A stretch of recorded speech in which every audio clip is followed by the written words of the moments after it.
Hi everybody, welcome to film school. Class is in session, and I thought today we would take a look at Velma because everybody's talking about Velma. This will be done in a little bit of a different vein though. I want this to very much be constructive criticism. I've seen a couple clips of the show but haven't sit through a entire episode. I've seen the online vitriol and all of that. So let's see what's actually going on here. This is a show produced by Mindy Kaling, who's a very accomplished writer. You have to be accomplished to get a show named after you. The Mindy Project obviously started with The Office and has a bunch of writing credits on The Office. So let's take a look at what those are, because there's some. The Office is the greatest sitcom of all time, but there's some good episodes, there's some bad episodes. So to begin with, just a staff writer, one person in, I shouldn't say just a staff writer, all voices count, but one person in a room of many very creative people trying to get this show off the ground.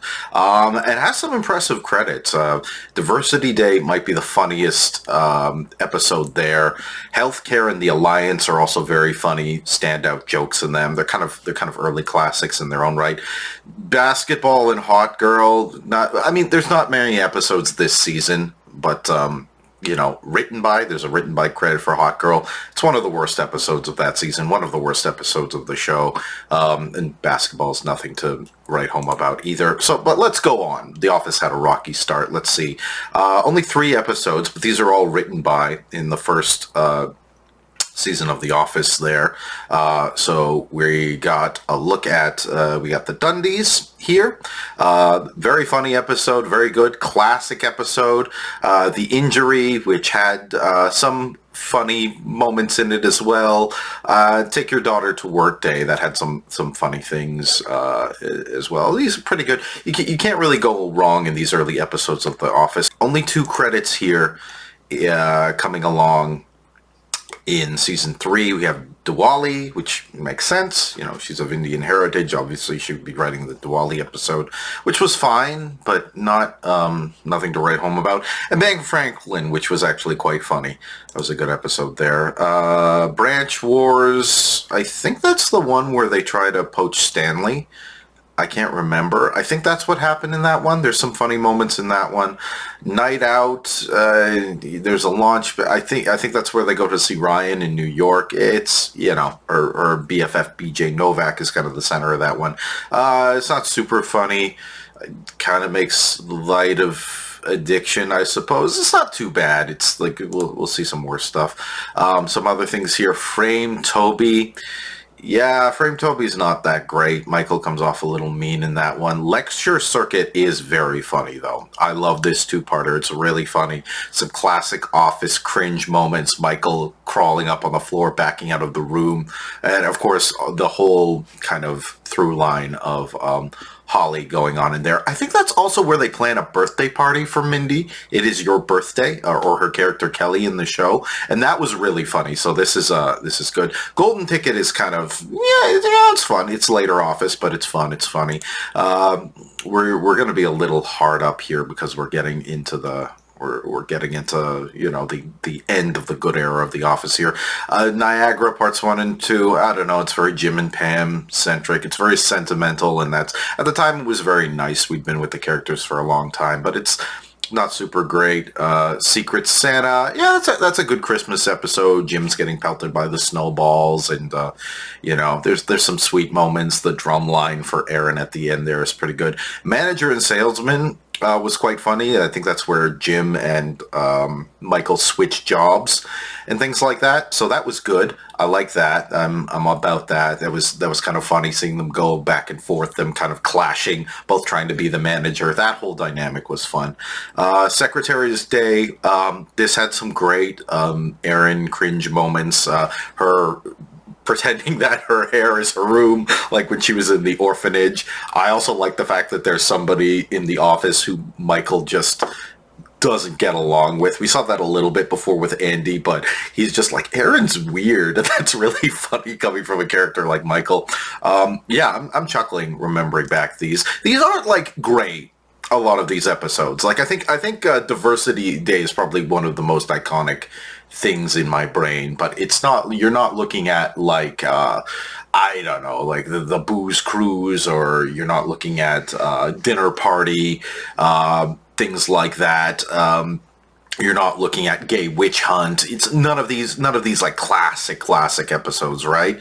Classic Christmas. There was some good dramatic stuff in there. Michael's Last Undies. I don't remember it too well. I remember it being, Dwight was kind of mean-spirited in that one. I mean, maybe rightfully so.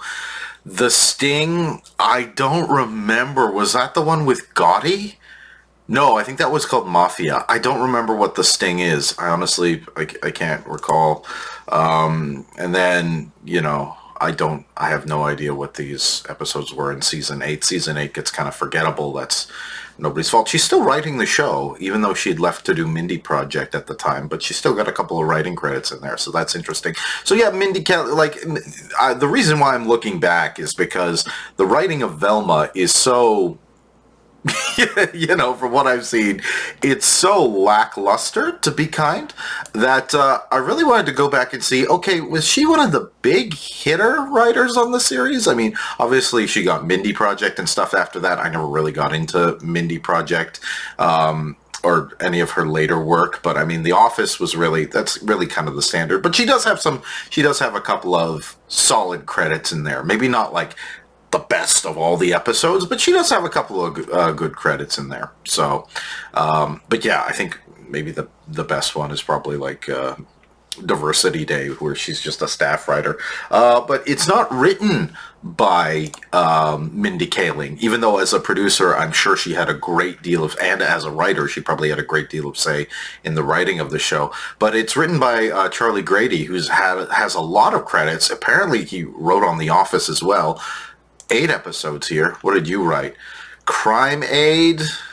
Yeah, that was pretty funny. Broke was pretty funny. Double Date. Yeah, that was a funny episode. The Delivery Part 2. It's a baby being born episode. It's whatever.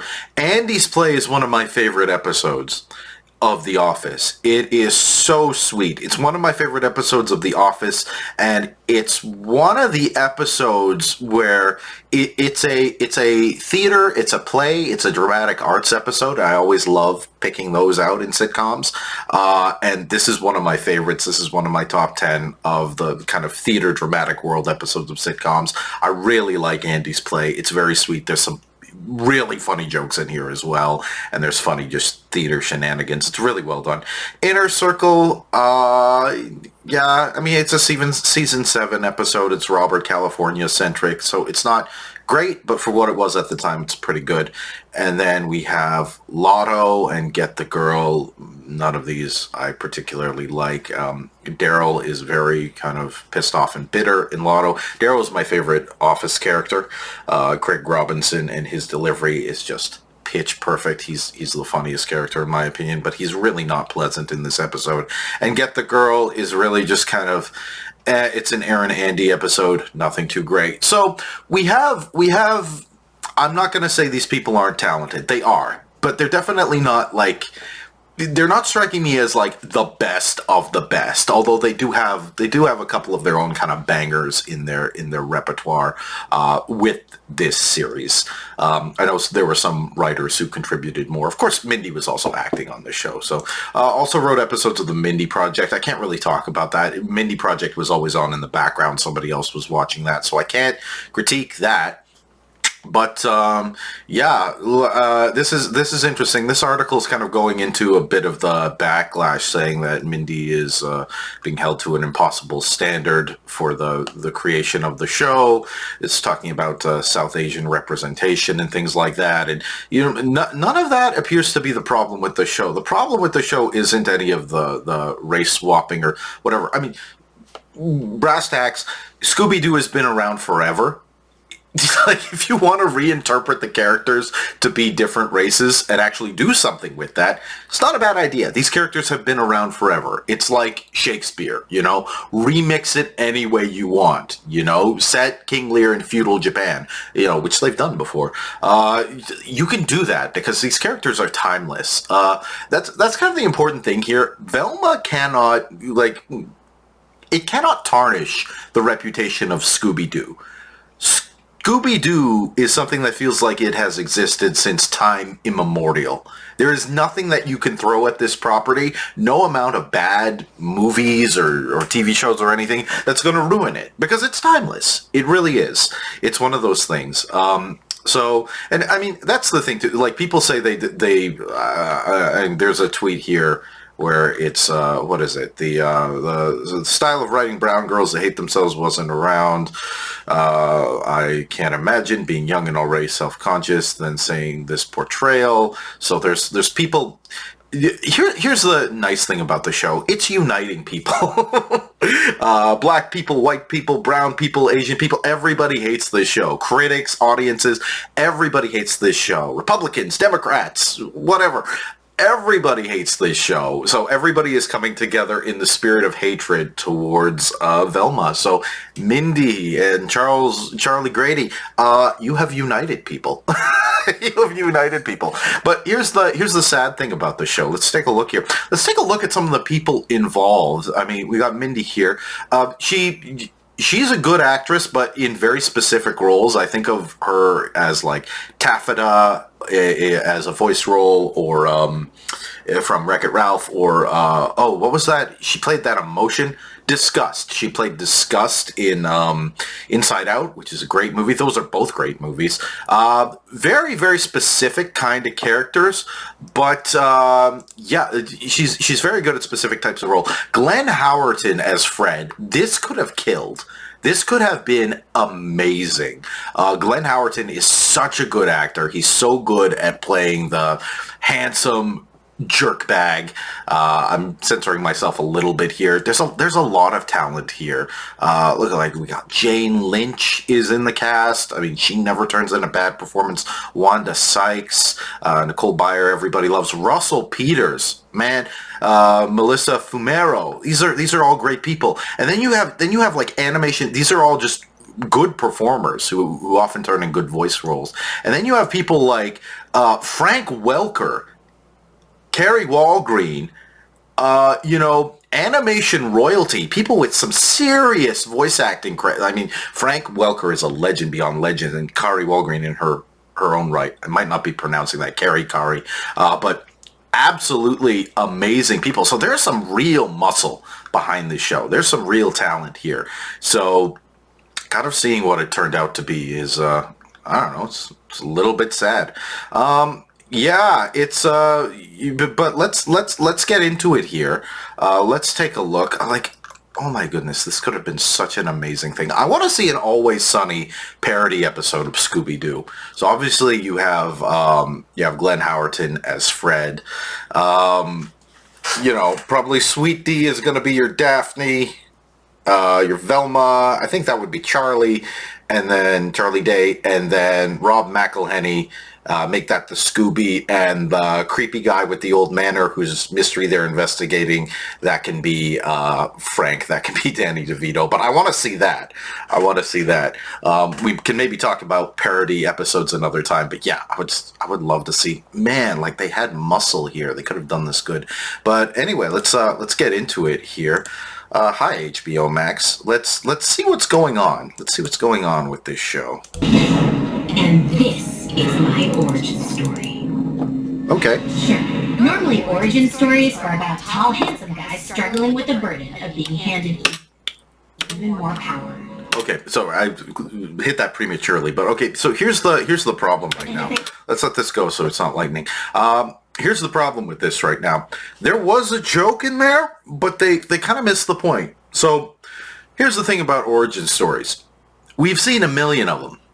We've seen Spider-Man's origin multiple times. We've seen Batman's origin multiple times. There's so many Peter Pan remakes and Pinocchio remakes and things like that. Talking about remakes or excessive origin stories, that's the joke. Origin stories typically aren't about successful people who get more successful. They're usually rags to riches stories, right? They're usually somebody, I mean, Peter Parker, he ain't got no money. He ain't never gonna have no money.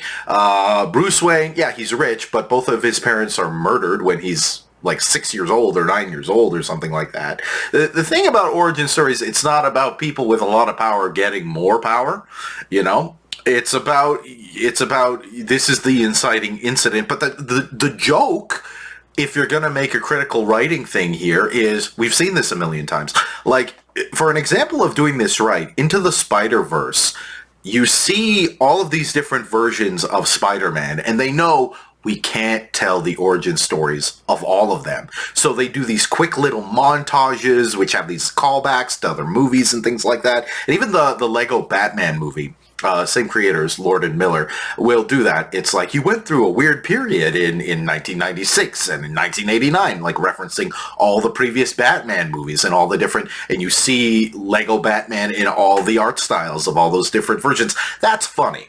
That's a funny joke, because that's actually the problem with origin stories, is that there's too freaking many of them. Enough with the origin stories. Just assume we know the character and do the writing. So this is the first joke in the series, and it misses the point entirely. So I'm going to dock you some marks there for that, but let's see what else you got. It's usually like, hey, what made this hot chick go crazy?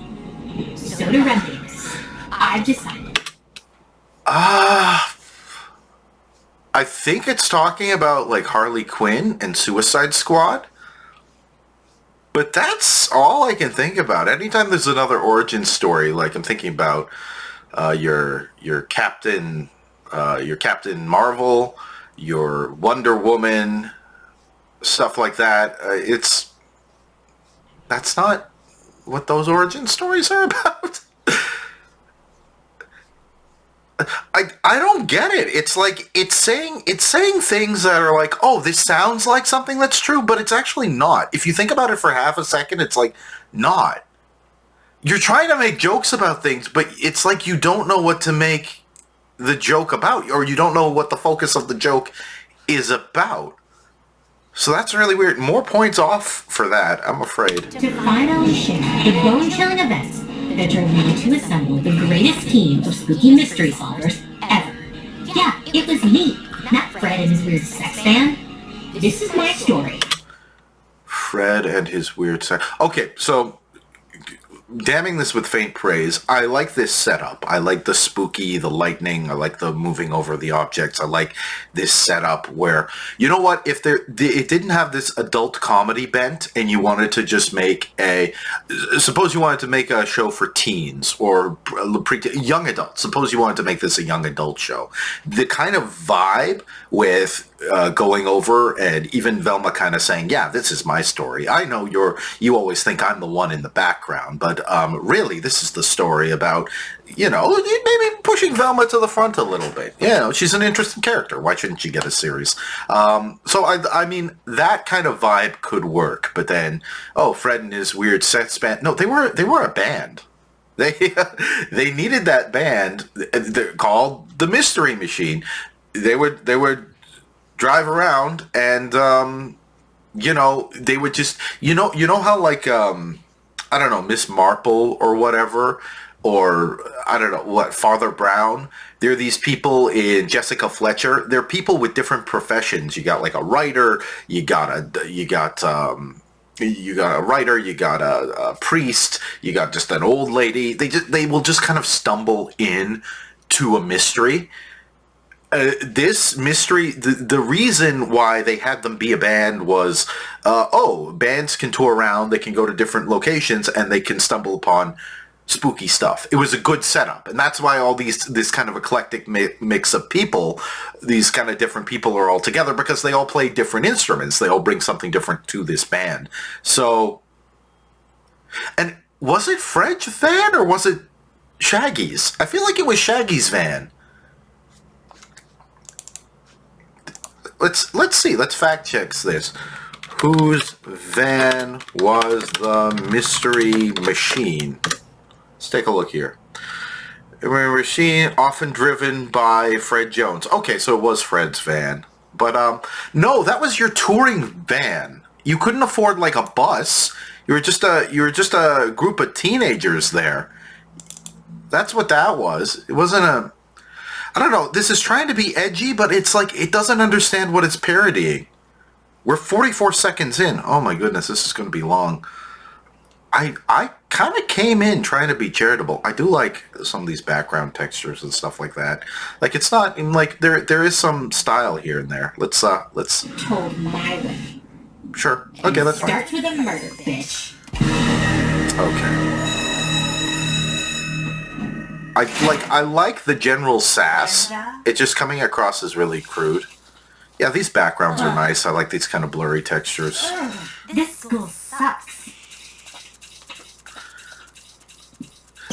Although there are some weird things like This school sucks. like you have this kind of grimy, like you got a pattern brush in Photoshop and you went over the background to give it a kind of texture, and I dig that. That's cool. But then you have this pop art kind of style. I guess it's kind of trying to ape the fact that there's like kind of an Archie comic aesthetic or something, but like not even like the drawings of the original Scooby-Doo gang, very distinctly Hanna-Barbera, but I guess it's trying to invoke that kind of style. But this just, it doesn't go with this. So I do like all the attention to detail, the stickers, the graffiti stuff. Well, some of it's just random. Like why would there just be random smudges like that? Actually, now that I'm thinking about it, wouldn't that be like, I get the actual tag signs and things like that, or I don't know, it's trying to be edgy. Why wouldn't there be like genitalia over there? I shouldn't give them ideas because then they'll just try to make things more dirty. But yeah, this is kind of the level of humor we're going at. Just arthropods getting it on. So, but here I am I guess I would rather be looking at the backgrounds than paying attention to what's going on. But I mean, they're even getting the backgrounds wrong. This is nonsense. I don't get what's going on over here. The brown smudge I get. What is with all this blue crap? Is it supposed to look like a tag sign that's washed off? Because it looked like somebody just went ham with a certain texture brush. It looks kind of sloppy. And then this aesthetic doesn't match the rest of the scene. And the character drawings really don't match the backgrounds either. But I mean, whatever. Okay, let's go on.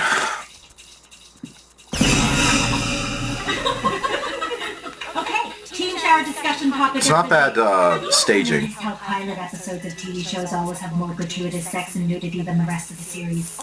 No, that's actually not a thing that happens.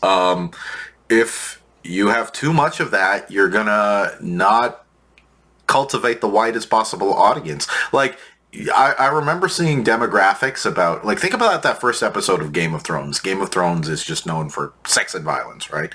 Like, it's a good show. Well, most of it's a good show. But, yeah, there's a lot of sex and there's a lot of violence. Season 2 has way more nudity than season 1. I remember somebody mapped that on a chart, and after that it went down because people started making fun of it for that, and they're just or maybe it just wasn't story specific. Maybe you just there was more time spent in King's Landing, and of course one of the main characters is a brothel owner, so there was like business and stuff being conducted there. I remember that happened. But yeah, generally when you're starting off, you want to cast a wide net as possible. And then you kind of, when you can do edgier stuff, you do that later. Again, it sounds like something that's real, but when you think about it for half a second, it's not. So the jokes aren't landing. Comedy has to be based in some kind of truth. And this isn't. This is based on somebody, let's say this thing, it sounds kind of fun. And the problem is this joke goes on. That's how we learned what Rachel Brosnahan's boobs look like. And John Cheadle's butt. Well, I, for one, think it's lame. Agree. Lame. The layman. Oh, I actually... Also, why are they having this conversation? Why are they having this conversation in the context of the show? What does this have to do in terms of the story? It's just self-referential humor. It's not coming from any kind of character motivation.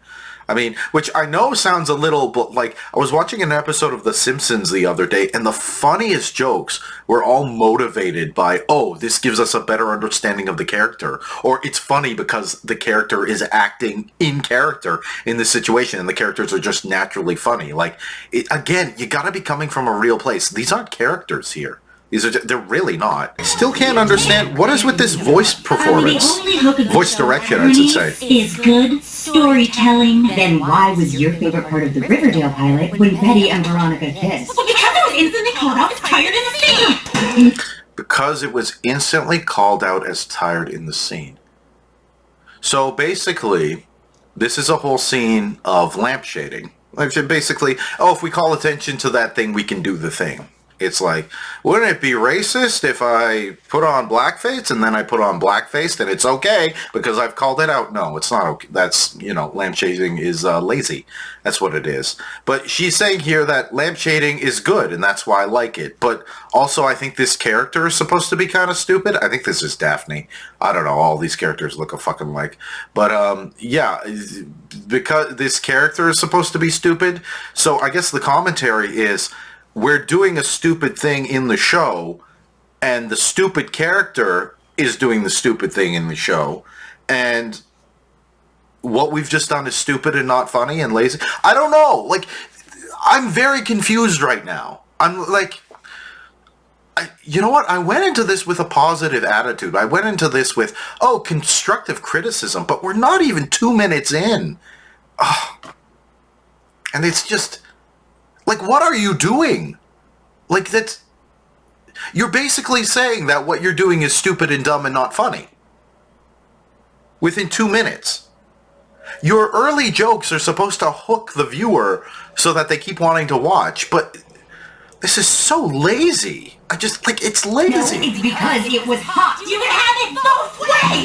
No, you can't! It's still going on. We're all secretly perverts!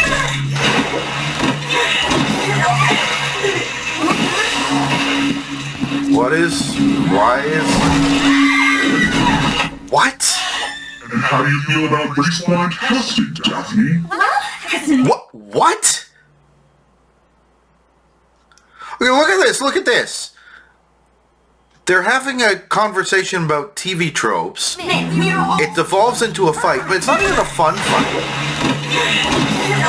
Daphne starts trying to murder someone? Like, what is that? She starts trying to murder someone. You can't! Just admit, we're all secretly perverts! She's trying to murder someone. Like, look at this face. Look at this face here. Look at that.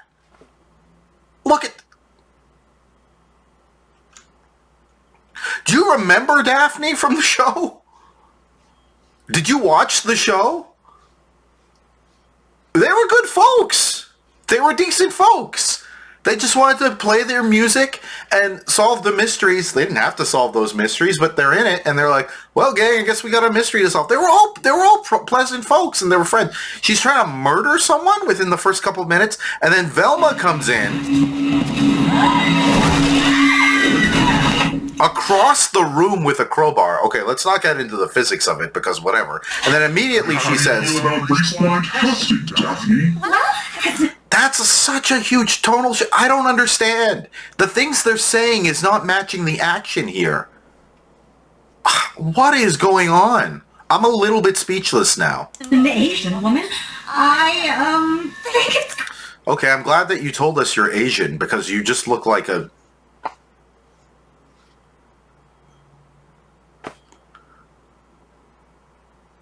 Like, I don't know. Turning Red came out this year. And you could tell everybody's ethnicity by looking at them. This design, like, look, what? Because the skin is slightly a darker shade, kind of yellow. Does this look like an Asian person?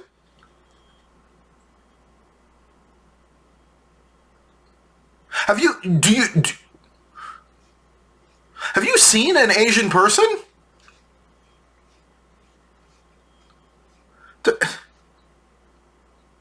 I don't understand it. It's like you took the basic design for Daphne, put it through your, whatever, generic adult animation cartoon simulator, and you slightly tinted the shade of the skin yellow, and now this is an Asian person? I don't buy it. Why doesn't she look Asian? You can draw a character that looks Asian without being offensive. Look at Turning Red. Look at Mulan. Look at Samurai Jack. You can tell all of these characters are Asian. This is a white person in like yellowface. I'm sorry, like, what is this design? You basically took Daphne's design and you tinted her skin a little bit. That's not how it works. You can't just do that. Look at this Roman nose. Like, I know I'm getting into detail here. What, the eyes are slightly curved? Everybody's eyes are curved, and these eyes are huge because she's an animation. Like, is this supposed to be dyed? She's dyeing her hair red?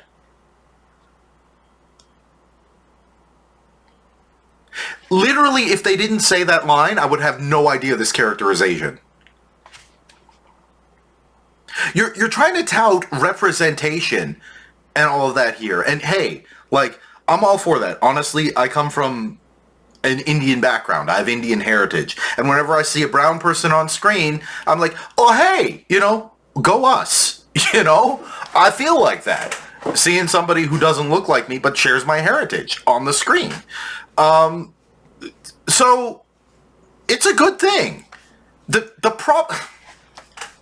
This is the problem with this show. The problem with the show isn't that they swap the races. The problem is how lazy this show is. How is this design an Asian character? This does not look like an Asian human being.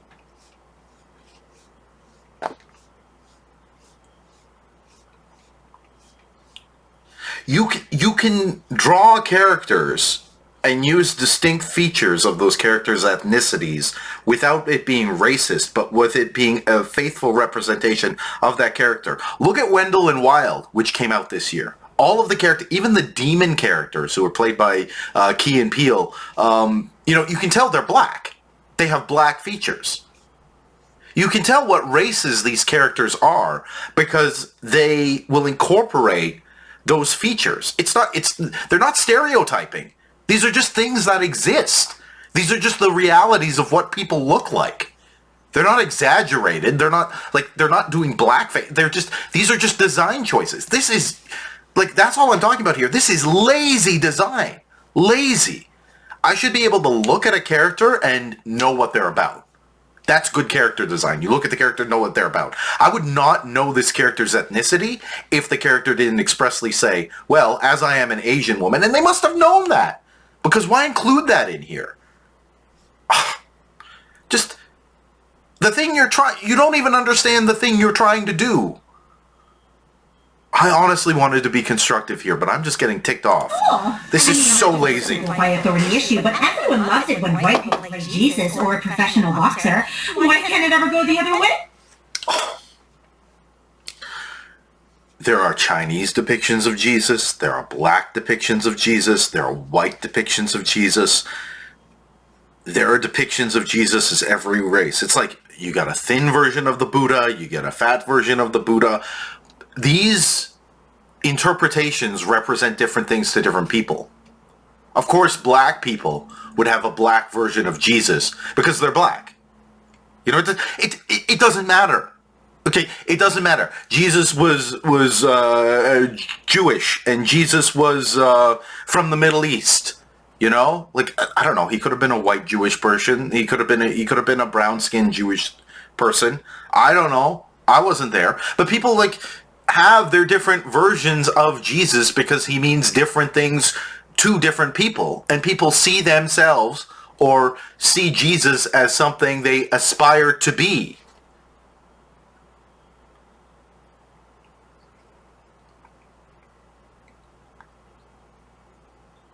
It's not, you don't even understand. That's not whitewashing. That is people seeing themselves in this figure who is very significant to them. And yeah, you know, in the early days of Hollywood, there was a lot of white people, and they were telling Christian stories. You have your Ben-Hurs and your Ten Commandments, things that are great. both movies also have Yul Brynner in them, so I don't remember what his background was. I think he was very cagey on that. I think that was the thing about Yul Brynner. But I'm talking about Yul Brynner because it's way better than talking about this show. I don't know. You don't understand what you're talking about. Yes. I wasn't expecting such an enlightened answer from such... A bitch? Velma? What the hell? You almost killed me! Guess I didn't try hard. You did. What? Why are all these characters murderous? Why are all these high school people murderous? She tried to drown someone. She just hit a naked chick with a crowbar, sent her across the room. What is going on here? Why did you say that Scooby and the gang were murderers?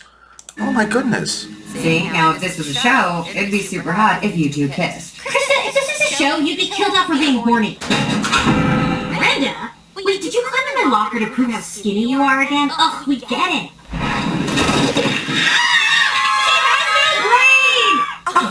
I'm not dissing her. She has no brain!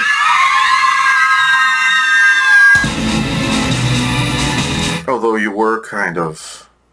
Well, let's look at the credit sequence. Yeah, that's a fine title card. Hello? Anybody? I know my rights. I get a phone call and a handsome detective I infuriate with my indifference.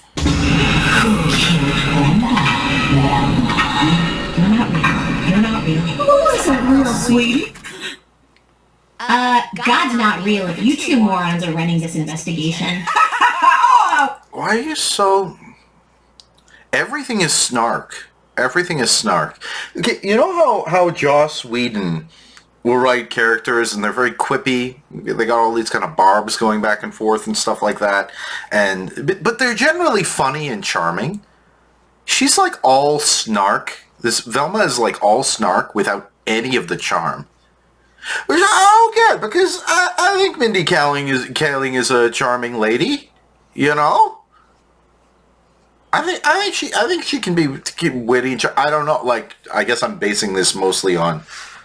I mean, maybe that was the difference, because Kelly might have been dumb, but she was a likable character.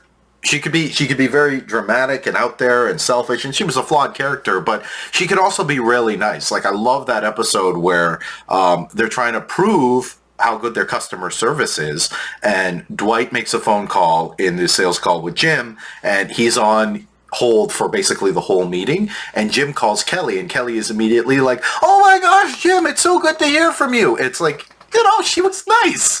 She was a nice character. She was likable. Likable protagonist. You can have an unlikable protagonist, but there's gotta be other things about them that you like. Like... Eric Cartman is a good example in South Park because he's evil. He is just he is like a mustache twirling villain who's a 8-year-old kid, and that's funny. It is funny how over the top, narcissistic and cruel and selfish and like, it's funny how extreme he is. But Velma's not even extreme or anything. She's just unpleasant. Something. We've missed that sense of humor, girl. Seriously, how long has it been since Daphne had you over to our house? Since my mom went missing. I like Jane Lynch. 2 years ago. Oh, right. That. Oh my god, you totally forgot! No, we didn't. Every day. And the character's a jerk. They took Jane Lynch, who brought in our only kind of ray of sunshine here with this character who is kind of sweet and nice, and immediately make her a jerk who, the joke is, I guess, that she's supposed to be narcissistic and forget that her daughter's best friend's mom went missing 2 years ago, and you're a cop. Okay. So you're not people I like either. Is there going to be anybody I like in this show? Let's find out. Every day we're closer to finding Doodad. Dia! Her name is Dia! You know what? We're done here. Peace. Unfortunately, we're not done here, Velma. You're a suspect in Brenda's That's kind of funny. We know you couldn't kill Brenda, sweetie. But we also know we're not like the best detectives. So the only way we're going to convince the What? sheriff Why would you say that? Brenda's actually... Okay, can I just... I'm going to go off on a little bit of rant here. It's kind of like a Dan harmonization thing where So Dan Harmon was really good at identifying. He's really good at just knowing the structure of story, knowing tropes, being able to identify them. And in Community, it worked really well because he would do parody, but as like homage. And it wouldn't be the only thing he would do, but when they were trying to ape a genre, they would get the details so incredibly right. And this is also, kudos to that cast, that writing team, the Russo brothers, all of that stuff. Got it really well. But it's at a point where I think you have a little bit of success in Hollywood and you start to think of yourself as better than everybody else. So instead of making jokes or making parody or using certain tropes and making fun of it in kind of a way where you're still in the genre and you're still a part of that story, basically characters in that framework will take a step out and say, this is the thing that's going on and it's dumb.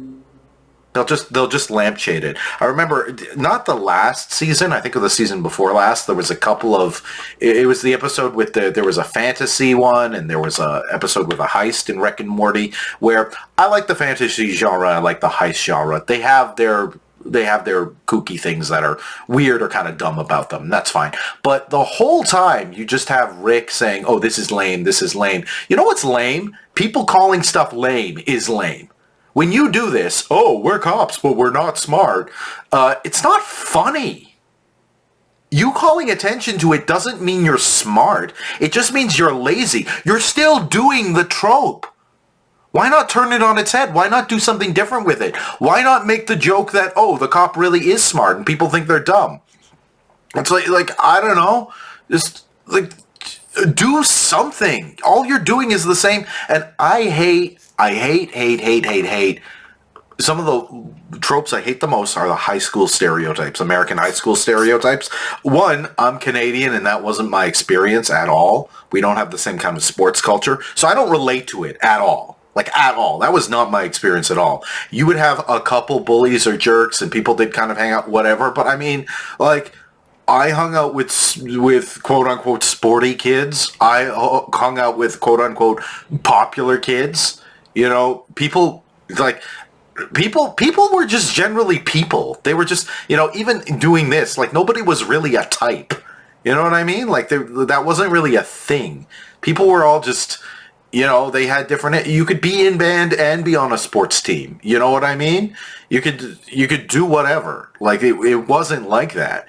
And those kind of stereotypes, they're so played out. They're so overdone. They're so lazy. They're so boring. And this is saying the same thing. Oh, we were friends until she got hot. It's like, okay, I haven't seen this a million times before. Can you do something original with it? Can you do something original? This is just, it's like you're aping Scooby-Doo, but you don't even have the basics to, I don't know. I'm literally getting speechless here. Help me find Brenda's murderer? But that's a mystery, and I don't solve mysteries. Not anymore.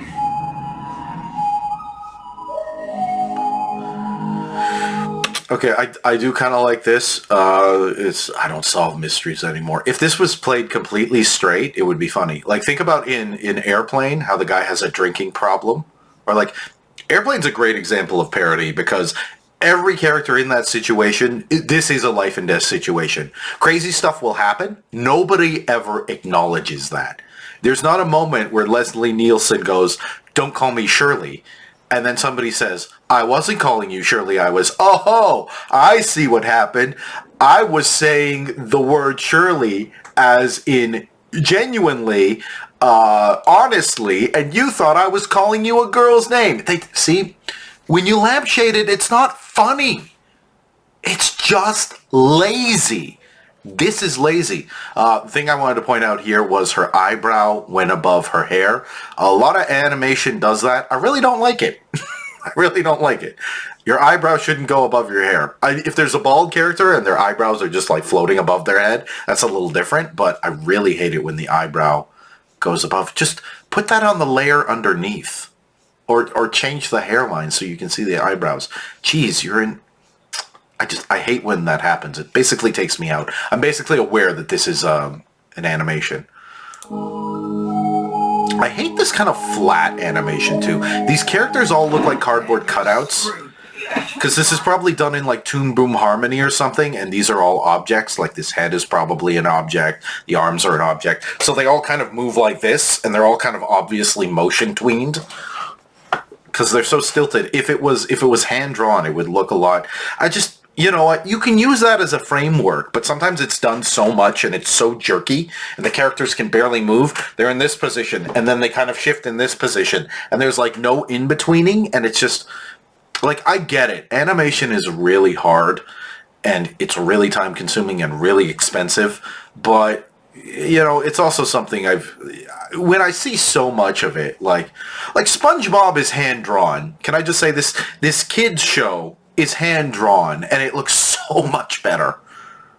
I don't mean like paper and pencil, obviously it's all done digitally, but they may have some object work in there, but there's a hell of a lot of in-betweens, and if you look at the storyboards, the storyboards, the cinematics are like, there's more in-betweening in a SpongeBob cinematic than there is in this thing. I don't know. You telling me HBO Max doesn't have the budget? They've just been bought by Discovery Plus. Come on, tell me you have money for a few more in-betweens. These characters don't feel like characters that can move around in 3 dimensions. They feel like cutouts that pop from one pose to another. This is bad animation, can I say? There is some creative stuff here and there, but this is bad animation. Like Rick and Morty will have that too, where occasionally you'll see Rick arms moving and they'll look a little cut out. It's not so bad now, but also in pretty much every episode they'll do some kind of crazy sci-fi animation that's really creative and really out there.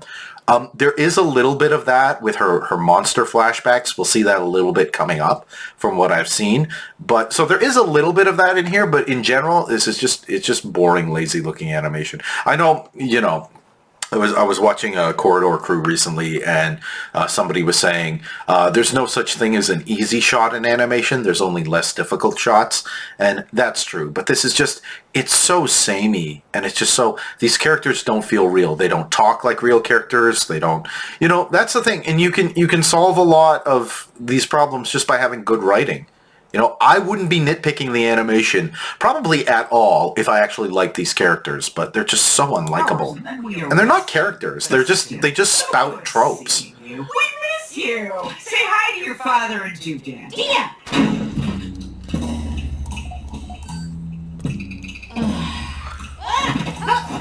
Hey, watch where you're going, There's sir. Glenn Howerton. Can you save this, Glenn?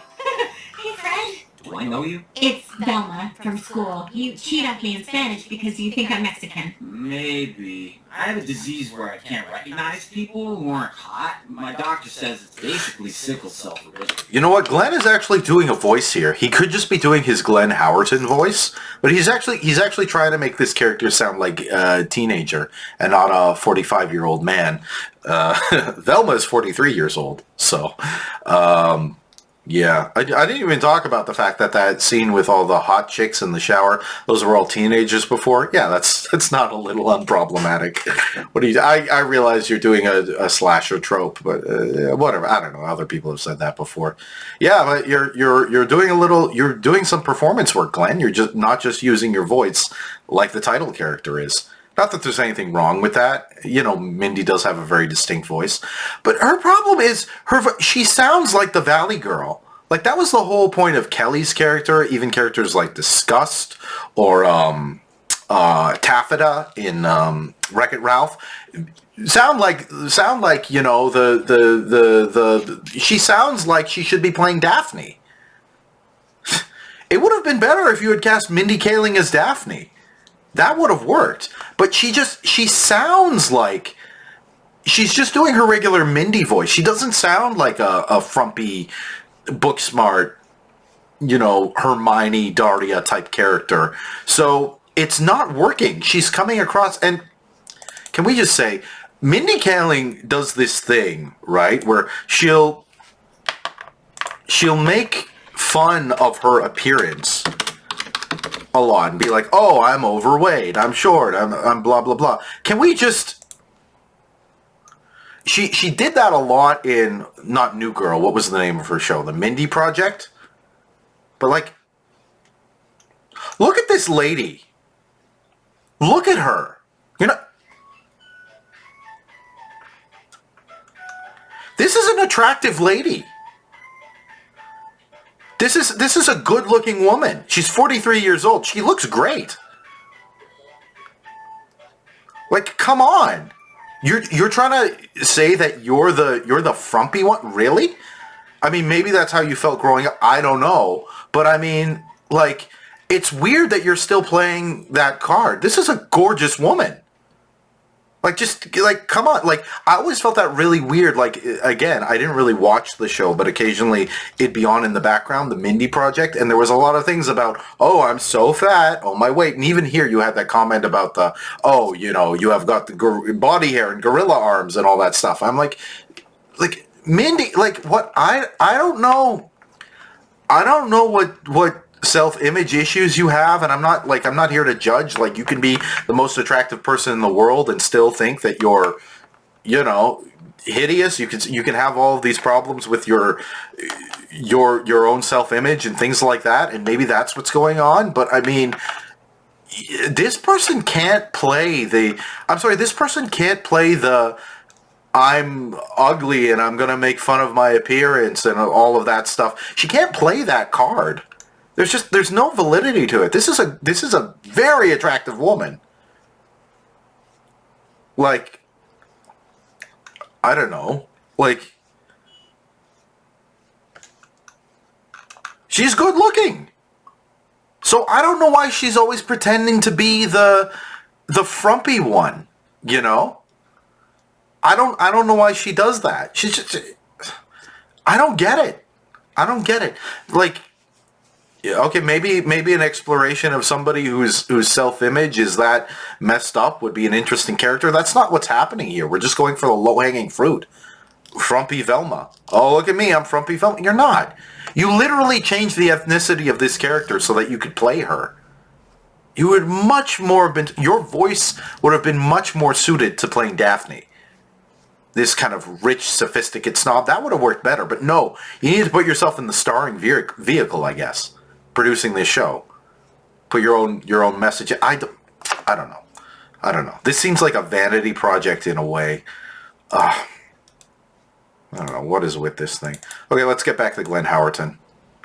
Guys. Is it called rudeness? It is. You're right. How are you chastising somebody on rude? Every word out of your mouth has been snark. You have not said a kind word this whole show. Dad! What? No, she was my plan B if you ever got too clingy. What happened? Ask Velma. Who? Glenn is kind of selling it, but it's still... Forget it. These aren't the characters, I think is the problem. Were Fred and Daphne in a relationship? And said, insisted the two characters are madly in love. At first, the franchise's writers chose to keep the relationship delightfully ambiguous. Were they a couple? Never officially a romantic pair. See, I never got that impression either. I grew up watching this, Like, I think I was, I don't know, like elementary school kind of thing. It would come on Kids WB. It would come on Kids WB. They would show reruns. And they would have this thing where they would have little timers in the bottom where it'd be like, alert, 5 seconds until somebody mentions a Scooby snack and things like that. I never got the impression that these characters were together. They were just all a group of friends. Again, you don't understand the thing that you are parodying. I don't get it, man. Seriously, who is this weirdo? Did your mom's like adopt another kid? Wait, I gotta process that. Did your mom's like adopt another kid? What's the joke? That he doesn't know who Velma is? I don't even know what the joke is supposed to be anymore, man. Ugh, fine. Velma, I love you, but I'm a lawyer, so trust me when I say this. People only... You can't tell who I am We're voted most until fervent I in the just school yearbook. say it out loud. You guys have no idea what's coming to that. Velma, I'm a lawyer. I'm a lawyer, Velma. Could you get that by my character design or things I do? No, I'm just gonna tell you. Because exposition, that's all these writers frickin' know. So lazy. Oh my goodness. No, because you're a weirdo. Ever since your mother disappeared... You're a weirdo, Velma! Velma, did you know you're an outcast and a weirdo? No one would know that unless we said that. Your actual wife is still missing. Velma, that's not fair. I'm not just a waitress. I'm also A basic bitch who doesn't even know how to use hashtags? No. I'm a waitress! Spooners. I'm a waitress! You wouldn't know that by the fact that I'm wearing waitress garb. We have to say it. I'm a waitress. I'm a pregnant waitress. Did you know that I was a waitress? Because the audience is dumb and the writers don't know how to write anything but exposition. You know what it's like? It's like, oh, we got to write a script for this show, but what are we going to do instead? Oh, we're gonna just have the cliff notes. This character is bullet point this, bullet point this, bullet point that. They thought that was the script. I'm pretty sure what's happening. This isn't the writer's fault. It's just they wrote a script for Velma, but then somebody went through and was like, oh, here are the bullet points, the Bible, the kind of, just basically the bullet points of the character. This happens in this scene. This character is this character is this. And they thought it was dialogue. They handed it to the actors, and the actors recorded all their lines. For some reason, they recorded their lines first, even though that happens later. And then they paid all the actors, so they're like, what are we going to do? I don't know. Just let's cobble it together from the wrong script that the actor said when they were just reading off the bullet points, listing all the character traits of their characters, and we'll have to have the animators animate around that. So I feel for you. That's a big production problem. You tried to get through it. Unfortunately, it just doesn't work here. Let's play this. Oh, the baby's kicking. Hashtag get my new camera out of my bag, I'm on. I hate it when characters speak in hashtags. What, honey? Dad says we can't even... Even ironically, it's not funny. Oh, God! I know, but it's about priorities. What? You need a real camera to capture real, unmanufactured moments. Well, I had to go prepare myself for prison. Okay. Here we go. Here we freaking go. Mindy Kaling. You married, Mindy? Because this line makes me think you're not married. No, you are married. I think. Well, it's saying she has children. It doesn't say she has a spouse. It'll say here. Do you got a spouse, Mindy? Born, children, you got 2 children. I'm not seeing anything. Subjects. Born, education, alma mater, occupations, active, children. Do you have a spouse? This is very... You could be separated. But usually it says when somebody's separated here. Maybe I'm just not seeing it. Here's active, children, genres, subjects. Let's take a look here. Do you have a spouse, early career, personal life? Here we go. Kaling gave birth. Kaling is not married, and neither of her children's father's identities have been publicly disclosed. Okay, so that's fine, but it does explain this scene. So what I'm reading from this scene is, like, I get it. Like, okay, Mindy's 43, right? And you know, probably she has a bunch of friends who are moms, and they're all posting pictures of their kids or whatever online. And like, I get that. People I know are getting married too, and you know, they're posting pictures of your baby. You have a baby, you want to post a picture of your baby. You want to have a maternity shoot? You have a maternity shoot. It's a special time in your life. But Mindy is like taking it as a personal offense here. And you know, she's not married, which is fine. She's not married and has kids. I'm like, who cares? Like, whatever. But it's almost like she's bitter. It's almost like she's bitter about people just wanting to be like, hey, I'm having a baby, whatever. It's like, whatever. It's a special thing. Special time in someone's life. You know, I get it. Maybe you're a little, it'd be funny if there was a joke here where it's like, oh, you know, oh, I'm unmarried and you have your life together and you have your job, you have a job and a wonderful husband and a wonderful, and you're having another baby and your life is just so together. Like, those kind of jokes are funny because they make it more about the person who is bitter and envious. It's like those early jokes about Flanders. Before Flanders was a religious character. Flanders was just a nice neighbor who kind of had his stuff together, and Homer didn't. The humor wasn't making fun of Flanders. The humor was making fun of Homer. Homer is just so bitter that his nice neighbor is doing so well. And he's just... Because we all feel like that at times. We all get a little bitter and envious. It's funny. It's self-reflexive. But this is just bitter. This is just bitter. I highly suspect that Mindy's got some friends, and, you know, they're having babies, and she's, I don't know, resentful of that for some reason. I mean, why would you care? You have children yourself. Wouldn't you know that, oh yeah, this is people are all on Instagram showing their... Yeah, but I don't know, normal people do that too. Like, normal people just want to show off the bump, whatever. It's a special time in your life.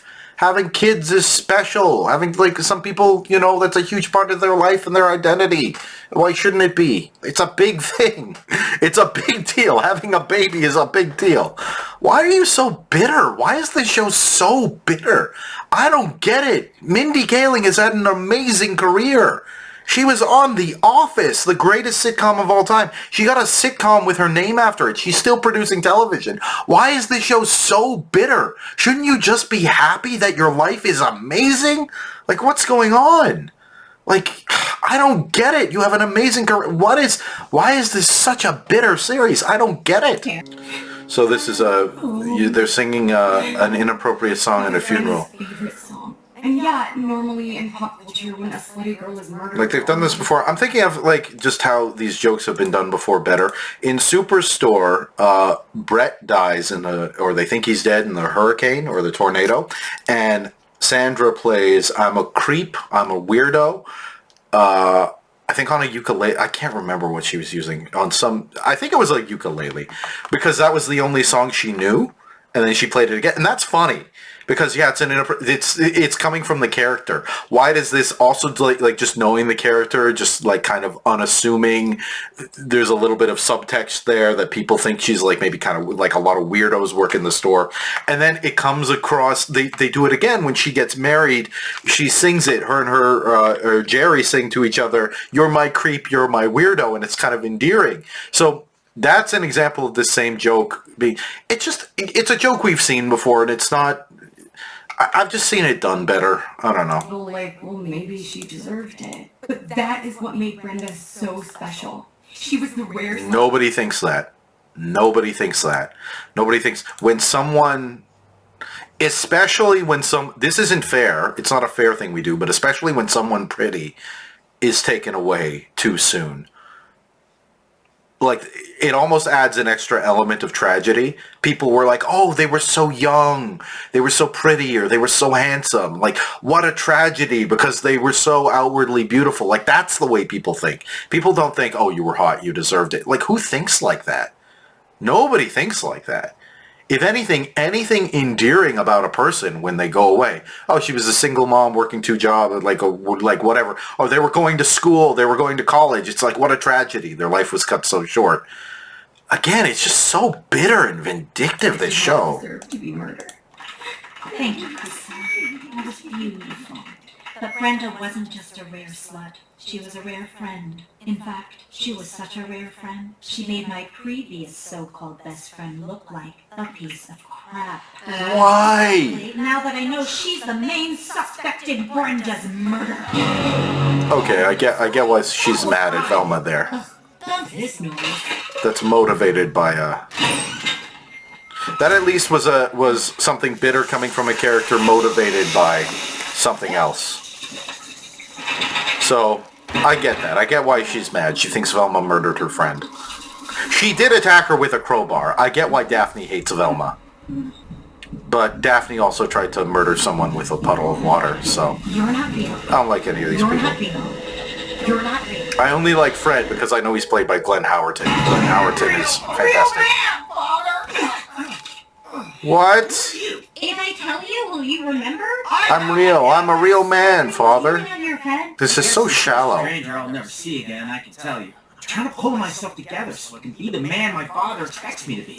Man. Again, characters just say what they are. I get it. Characters just tell you who they are. Imagine if people did that in real life. Imagine if I just went around saying, like, yeah, I'll have the fries with that.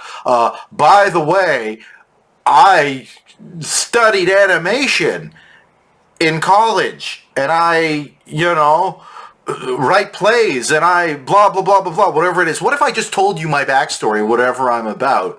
Like, I have, I'm still processing the loss of my grandparents or whatever it is. Imagine if I just went around telling you my entire life story every time I saw you. Imagine if people talked like that, because that's how they do in this show.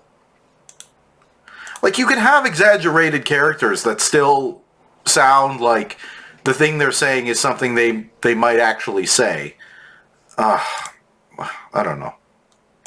Crying like a total puss. Hey, Like a total puss. I had this whole thing. Nobody talks like She this. put her... Mother wrote mysteries. Cool. And from that day on, she gave me little mysteries to solve while she worked and smoked. Like the case of the missing idea juice. But eventually, I grew bold and sought mysteries of my own. Isn't it interesting how every writer is an alcoholic? Every mystery writer is an alcoholic. It's like, you're going for the obvious jokes there. This almost, I don't know. Do I want a series about the mother? I think that would be more interesting. But it's like, there is a little bit of something here where it's like, you're getting that, the parent has gone missing thing. It's done before, but it's like, you could have that as an overarching mystery for the thing. That would kind of work. I'm seeing some kind of a genuine relationship here. The kid's being a little annoying, and why don't you go solve this mystery? Because mommy has to work, kind of thing. Like, I get that. There's kind of a charm there. There's kind of a niceness there. You got this precocious kid, and you're trying to work. Yeah, I don't know. There seems to be a bit of a pulse here. So, damning with faint praise, but there we go. My mom felt so bad for me. She ran out to buy something I could unwrap Christmas morning. Oh, that's so nice. This is a nice That character. was the last time I ever saw her. Hey, Oh. don't forget to buy yourself something for me. That night, the Oh, yeah. Mom just goes. The mom is probably a jerk too, right? She just leaves her family. I bet that's it. I bet it's not like, something tragic happened to her. She just leaves her family because the kid is annoying or something. I don't know. What is going on? The characters seemed nice. Why did I get my hopes found my up? mom's car abandoned and empty, except for her glasses and a single wrapped gift for me. See, I can't even enjoy Glenn Howerton or Jane Lynch's performances because they're so wasted on this crap material. Now when I try to solve a mystery, my guilt triggers a potentially heart-stopping hallucination. Could exercising and eating less fried food help? We'll never You know what? You could have just showed us this. There's a thing called show don't tell. Basically what it is you're, what do? You show, you don't tell. Everything about this show is exposition. Everything. Characters are just talking all the time. Bah, bah, bah. We get the fact that you're traumatized by this demon creature that keeps attacking you every time somebody says something about a mystery. So you don't have to explain that. You can just show the mom, you have a flashback, sure, show the mom leaving, all of that stuff, and then she looks at a mystery, and then the monster manifests. And we'll know that by just like, looks like you're trying to solve a mystery. No, I'm not. You don't have to say, this demon attacks me. I hallucinate every time I try to solve a mystery. It's so lazy. How stupid do you think your audience is? Well, I think these people think everybody is stupid but them who are working on this, because everything is just vindictive, belittling, putting other people down, insulting, and everybody is just terrible. This is crap. This is garbage crap. And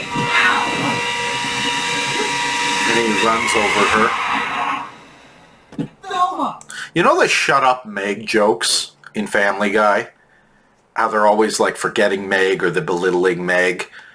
You know how that kind of got old after a while? Now at least they use it more sparingly, but you know how that gets really old after a while?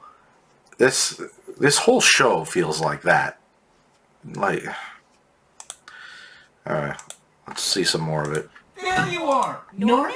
What the hell? You didn't answer my DMs! Norville! My dad heard me call you the B word, so I lost my phone for 24 hours. But I had to find you because I still don't know if you listened to my DMs, voicemails, let alone responded. Did you? Yes. VMs, And I told her to do voicemails. her math homework People again. don't talk like Email that. me your answers. People don't talk like this. Yes, of course. Have you ever met a teenager? I know what VMs are. Get to the point. I already did. In my DMs.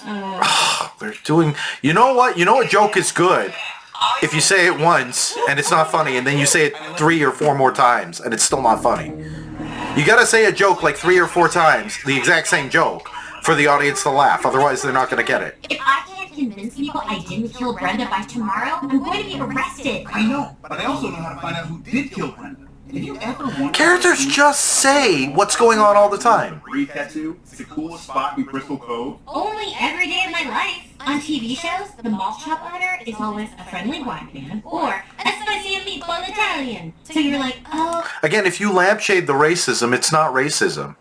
Spicy and meatball Italian. Come on. Come on. What are you doing? What are you doing? Friendly black man. She didn't do a... You notice she didn't do a black voice for the friendly black man? Because that would have been racist. But Italians, that's fine. Italians have always been treated well in North American society, right? They've always got it easy. Nobody hates Italians. Oh my goodness. Like, you're trying to push diversity, but you're still just being racist. Racist and not funny. You can do any kind of humor funny. I'm a big advocate of that. You can make jokes about rape or the Holocaust or racism, whatever it is. Just be funny. That's the rule.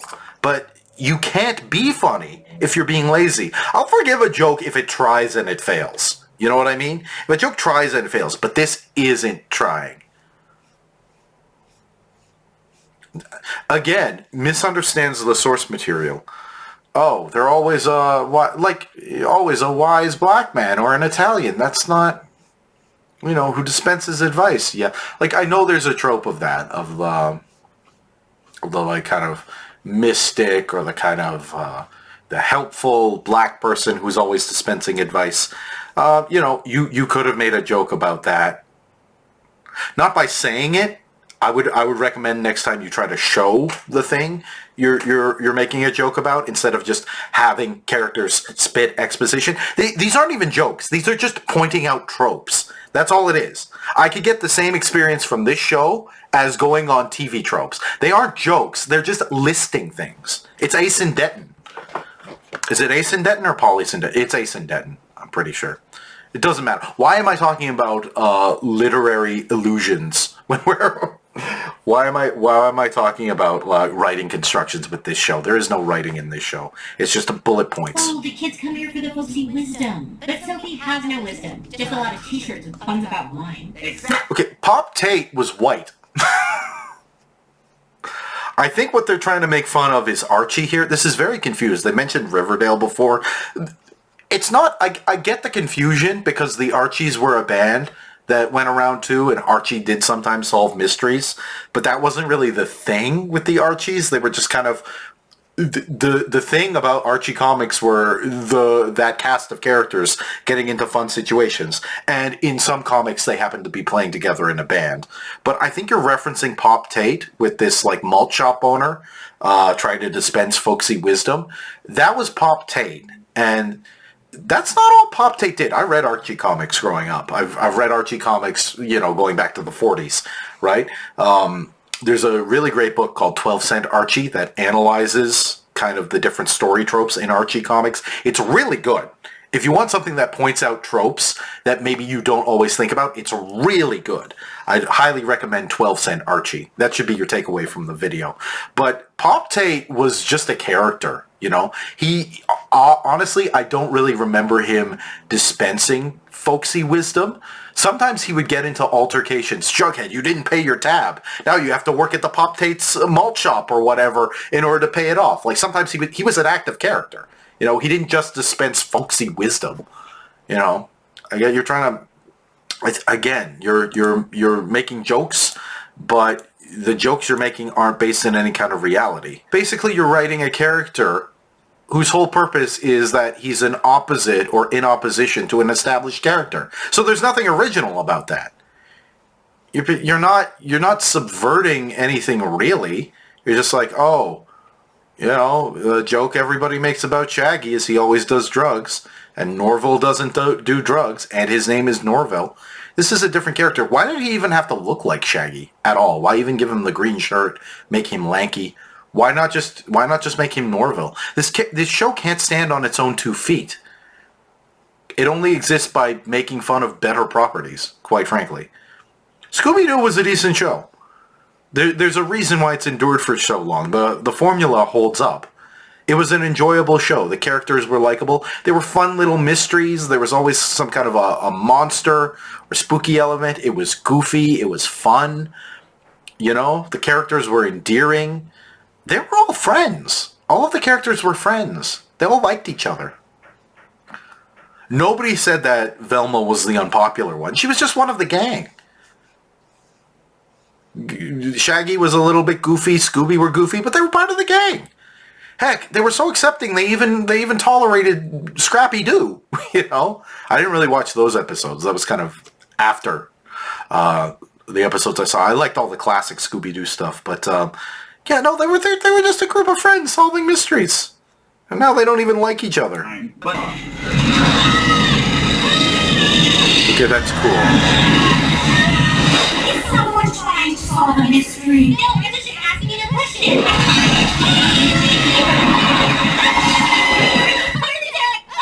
Velma, what is this? Did you eat all the gummy vitamins? You know what? I wish the show was more that. I wish the show was more like, what if we did an animated adult Scooby-Doo, but the adult part wasn't the snarky sarcasm, making fun of movie tropes? What if it wasn't just crude sexual humor and shallow racist humor and stuff like that? What if we made an actual dark mystery series for kids? I'm thinking like, remember Gravity Falls? Gravity Falls was amazing. But you know how it could get really creepy sometimes? Like, there was this episode where Bill Cipher takes over Dipper's body and his eyes go slit yellow like a snake's. And he's like, oh, I'm going to go and hurt myself because I'm in charge of your body. Like, stuff like that was really creepy. That show could be scary at times. Like, it was funny, it was humorous, and it was goofy. And there was self-referential stuff here and there, but it wasn't really at the forefront. It like the jokes were funny at the end of the day. The jokes were very funny. What if you did an actual creepy Scooby-Doo cartoon, adult cartoon, that took itself like seriously, where the peril was scary? Because there's a pulse of that here. I'm gonna watch this again because this is kind of the nicest. This is the best part of the show so far. Okay, but if this isn't... Okay, let's watch this sequence again. Kills Brenda. Oh no, the camera! We saw it fall. Is someone trying to solve a mystery? Whatever warp texture on the background. The actual hand-drawn stuff. See, this hand-drawn animation, this creepy stuff, that's all cool. Oh man. What a better show that would have been. What a better show that would have been. Oh, an actual dark, scary, creepy Scooby-Doo. That could have been so cool. Without all the snarky, fourth wall breaking references, the casual racism, all of that stuff. Like, that would have been good. Oh man, I would have been excited for that. Holy heck, I'm not the biggest Scooby-Doo fan, but that would have been... Like, and again, you can reinterpret this material. You can reinterpret these characters. You can swap the rate. You can do whatever. Again, the show has been on forever. Reinterpret it, sure. However you want. Like, but, man, like, do more than just exposition. What's the fun thing about animation? It's watching it move, right? You don't want to see animated characters just standing there flapping their lips talking. That's so boring. That's such a waste of a visual medium. Again, comparing it to SpongeBob, I know some people have their issues with SpongeBob, but still a very visual and expressive show, even today. Like, the animation between this and something like SpongeBob, night and day. Actual effort goes into those jokes. Whether or not they land, you can't select the animation. That moment there was a pulse with this show. Saw what the show could have been. It could have been an actual dark, creepy, adult animated cartoon. Not adult, sex and swear words, raunchy, blah, blah, blah. Like, oftentimes adult animation is just juvenile, but actually, let's do something creepy. Or even a dark, creepy show for kids. Why does adult animation suck so much and kids animation is just so much better? There's just so much more effort put into it. I think that's what it comes down to. Anyway, let's see more of this. Can't you see that she's trying to solve a mystery? Yeah, characters saying exactly what's going on. Get it all out. Yep, okay. Oh boy. Still more. There is YouTube animation better than You this. told Brenda because she figured out the secret. That's not even a slight. I get that, but there isn't any. There are some amazing people animating stuff on YouTube. And then let teens have sex in the bathroom. And I'm sorry I didn't believe you about your hallucinations. I'm okay to talk over and miss these jokes because they're so Your mother bad. didn't go missing because you solved a mystery. She left us. La la la la la la. No, she didn't. Something bad happened to her, and it's my fault. Because if Mom just What's with her hair? it means she didn't love us. Can we just take a look at this design here? Like, what is with this hair? Whoa, look at that. Someone's going off model. What's going on here? I know that's supposed to be a perspective shot, but dang. Wow. What crappy animation. Anyway, you see, what are these? Is that supposed to be like highlights? Why do they look like... This doesn't look like anything. I think it's supposed to be highlights, but that's not how you draw highlights. It's so bad. Oh my goodness, this show is so bad. Sure, you were a huge jerk, Dad, but I was. Sure, you were a jerk. I'm saying exactly what things are.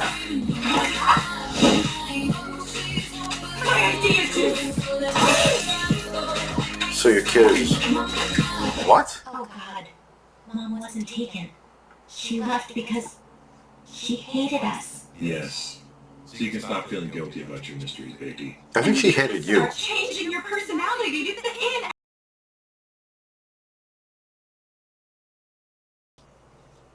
You see how nothing matches about this art style? So all of these bricks, you can see each individual brick painstakingly painted here. And then here, we just get a couple of texture brushes, and that's a tree. And that's a tree, and that's a lamp pole, and that's grass. It doesn't match. And then when you compare, like, the background should at least be uniform. The characters stick out and they look different from the background, fine. That's kind of what characters are supposed to do. But you have background elements that just don't match at all. These are completely, the brickwork here is a completely different art style than this here. And also, it's not an homage or anything. This looks nothing like the hanna-barbera shorts. So, like, don't tell me this is aping the style. And then you have the characters who are in a completely different art style and the cars. Nothing about this matches. And it just look at that. Those are leaves. This just looks ugly. Literally, it looks like somebody grabbed a brush in Photoshop and just slapped this together in 2 minutes. What an ugly show. And you have beautiful animation in that sequence before. That, like, hand-drawn stuff. Oh, that was great. For a moment, we had sunshine. Are you an exchange student from a more sexually liberated country? No, it's Velma. Characters just say tropes. I believe I caused my mother to go missing. Well, now that you're not a total dog, do you want to hang out at some small shop later? Yes. You have to clear everything with exposition. There's so much exposition in this show. Oh my goodness. Dune had exposition, and it had less exposition than this. And it was a weird sci-fi world where all of these concepts needed to be explained for you to understand the story. It was heavy on exposition. It had way less exposition than this stupid Scooby-Doo cartoon. Can you just stop describing everything that's going on, or everything that's you're thinking, or everything that you're about? Can you just show us something instead of telling us? Oh my goodness, this is made by... And they got... How many shows did they cancel in their animation slate for this? No, Infinity Train is gone. I think Battle Cat is gone. Like, much better properties they just canceled. But this gets greenlit. I think they're doing a season... Somebody told me they're doing a season 2 because people are hate watching this. I ain't gonna hate watch it after that. I didn't come in wanting to hate watch. I wanted to come in and be constructive. But it's just so bad. Look, you get more of these. These are supposed to be highlights. They don't look like highlights. They're just so bad. They're so sloppily done in here. These don't look like highlights on the hair. And why is everybody's hair shiny? Shouldn't, like, the preppy character with gel in their hair, maybe that hair be shiny? Some of these regular characters, why do they have shiny hair? It doesn't make sense. Nothing about this makes sense. Velma, do you like playing cards? This is so bad. Because I'm calling it bullshit. This outfit is clearly just a ploy to make us think you're not a brain-removing serial killer anymore. No, it's not. Stop saying everything you're thinking. Oh my goodness, will these characters just shut up? I hate this show. I legitimately hate it. My fellow populars, yes. You just maimed a guy. Velma is still the fact. Okay, so Velma assaults somebody. Daphne tries to murder someone. She's also framed for murder. And Fred just forcibly amputates somebody. So murder is too far, but you can assault people. Here's the way the rules of this world works. Murder is too far. Attempted murder is fine. Assault is fine. Dismemberment is fine. But murder, that's too far. Everything else is not a punishable crime in this world.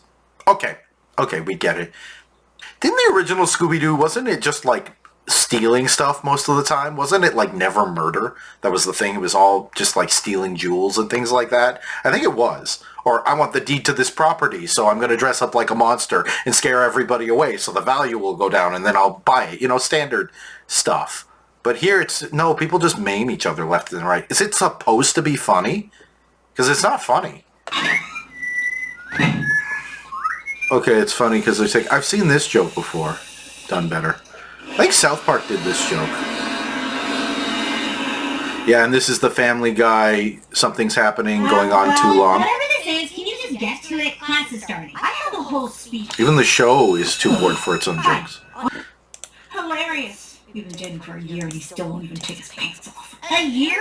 He gay? I haven't heard that rumor. I have heard the rumor. Oh, because he doesn't want to... Yeah, we've all heard those rumors. Do I even got to address that? Oh my god. If you're a male, you're expected to want to have sex with any girl immediately. Otherwise, you're gay. And that's the joke. Like, if the joke was that the characters are stupid, but I don't think that's the joke here. Because, you know, Fred is being shown to be an idiot in the butt of all the jokes. Oh my... Like, oh man, it's so lazy. Where is that joke from? Like, come on, 1994? Let's get with so it. self-conscious about his body, he kicks everyone out of the bathroom at Spooner's Malt Shop when he has to use it. So have fun with that. How come it's okay? How come it's okay? How come when we make fun of Velma's appearance, those other people make fun of Velma's appearance, and that's wrong? But we're allowed to make fun of Fred and that he might have issues with his body. That he might have body image issues. Boys can have body image issues too. It goes around. I'm not going to compare apples and oranges here and say that one is one. No, everybody can have body image issues. Hot people can. Hot people, you know, it's just like, what is, like, I don't know. Like, everybody finds different things beautiful, whatever. But I mean... You know, your classically attractive people can have body image issues. A lot of them do. People who aren't can. People with health issues can. People can have a body image issue for no reason.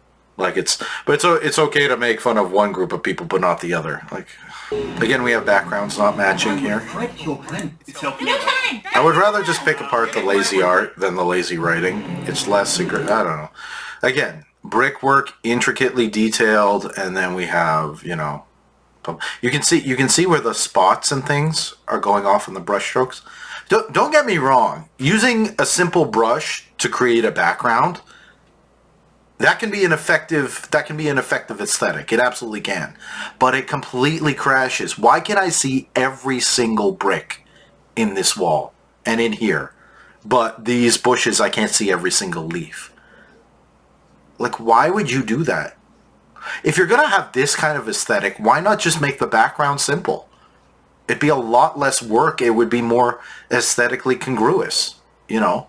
You can have a couple of different colored squares for bricks, but like, this is basic. It's so basic. Some of this stuff doesn't even look like stuff. Like, what is this stuff here? Somebody dropped pop rocks? Why are there just blue flecks? Not even on one kind of surface, but on different parts of the pavement. Like, it feels like, I don't know, it's so sloppy. But won't looking for my camera trigger potentially fatal hallucinations? Well, saving a friend from death would make for a great college essay. My hallucinations have stopped. It's so Once much I realized exposition. solving mysteries didn't cause my mom to go missing, I no longer felt the guilt. Has there been a single line that hasn't been exposition in this scene so far? Trying to solve a mystery? The one thing that was acceptable is Norville saying, why would Fred want to kill Brenda? Whatever, blah, blah, blah. Because that's, I don't know, that's just kind of catching you up on the fact that they've had this conversation in the car and Norville is made abreast of the situation. That's okay. But every other piece of dialogue, what is this? Why are all these leaves crawling up here, triangles? What is going on here? Look at this. There is super competence. Look at how there's this light, the edge here, all of these edges, like the light is coming from the car, and there's lighter edge work on these bricks. Some of it's spilling over here, which doesn't make a lot of sense, but at least that edge, like, there's competent artists involved here. But then here, look at this. There's just smudge all over the place. Again, I wouldn't notice it so much if this wasn't so intricately detailed. And why are these triangles? We're not in an abstract kind of world here. Everything is supposed to be more or less representational. Why are the leaves triangles? Nothing about this show makes sense. What a crappy design. I like this. I like the way this is drawn. Again, it's completely incongruous. Look at the background. It's not too bad, because they didn't do so. No, actually, you still got the intricate brickwork. It's at least in the foreground, but then you get the brickwork in the background. Okay, I take it back. Like, none of this works together at all. Nothing works together. These are ugly colors, too. Very ugly colors. Everything's kind of muddy. But I like this this set piece here in general. Even here, you get like these scraggly. It looks like they just slapped textures all over everything, kind of. But there's some nice edge lighting and things going on with this set piece. There's some interesting colors. I like the yellows in here. Then you get this yellow and this muddy blue. It should have been probably a lighter blue. I don't know, but like in general, I like this set piece. So Like a swan. I gotta really reach to look for the good in this. And then this background all looks like garbage. I don't know what's going on there. What is that? Was that supposed to be the light from the plant coming on the thing? I don't know what that is. Is this an actual plant, or is this like the shadow of a plant? I actually don't know. It looks like it's just a cross there, but it also looks like it's creeping on the door a little bit. How's this shot composition? I don't know. It's a Dutch angle. You got some of these leaves in the foreground, the shadows. Yeah, I'm okay with that shot composition, but I hate these plants. They look like just slapped on textures. They do not match the kind of detailed, defined lines of these plants here, where it's very crisp. You can tell the shapes. Even though there's kind of a blurring effect, they're supposed to be out of focus. But yeah, you got very crisp lines, and then just... See, it's within the background. If all of this was blurry, if these windows were kind of blurry textures, and you have this blurry texture on top, fine. But you have crisp lines and blurry textures? No, that doesn't work. It's just basic. Again, I probably wouldn't be picking this stuff apart if there was anything in the writing or the characters going on there. I'm bored. Norville, get off my job. That was actually kind of a fun bit of animation. Her struggling with the phone? Let's watch her struggle with the phone again. That was kind of fun. So it's slow, it's taking time, looking around. What? I'm bored. I mean, maybe it's a little jerky, but it's a little bit of personality. She's startled by her phone. Does her skirt have pockets? Where's she holding this phone? Where did she grab that phone from? I like that this is taking its time. She's just kind of looking around. What? Yeah, she kind of pulls it from nowhere like Bugs Bunny. Get off my job. It's a little jerky, but at least it's a bit of personality animation. Oh God, I'm starting to hallucinate. We can see you're starting to hallucinate. You don't have to say that. Yeah, more of this, please. And it's over. We got like half a second of that. Oh no, we're back. We got some more. I'm weird and no one likes me. That's not true. I like you. No one likes you, I think, because you're just unlikable. You're fully unlikable. Wait, your secret is you're hairless? If I was hairless, I'd literally wear a bikini to school every day. Not hairless, Velma. I haven't finished going through. See, I like that. Okay, I like that little bit. I like the fact that they're recognizing their body issues are different, and if they swapped, they wouldn't be so bad. I like that. That's actually a little bit of, it's not empathy, but it's like, oh yeah, Fred feels embarrassed that he doesn't have a lot of body hair, and Velma feels embarrassed that she has a lot of body hair. I like that. There was almost a moment of understanding between these two characters. But, I mean, at least it's something in there. I'm a late bloomer. How else are my features so boyishly delicate? But Father says it. Are you like 16? They'll laugh.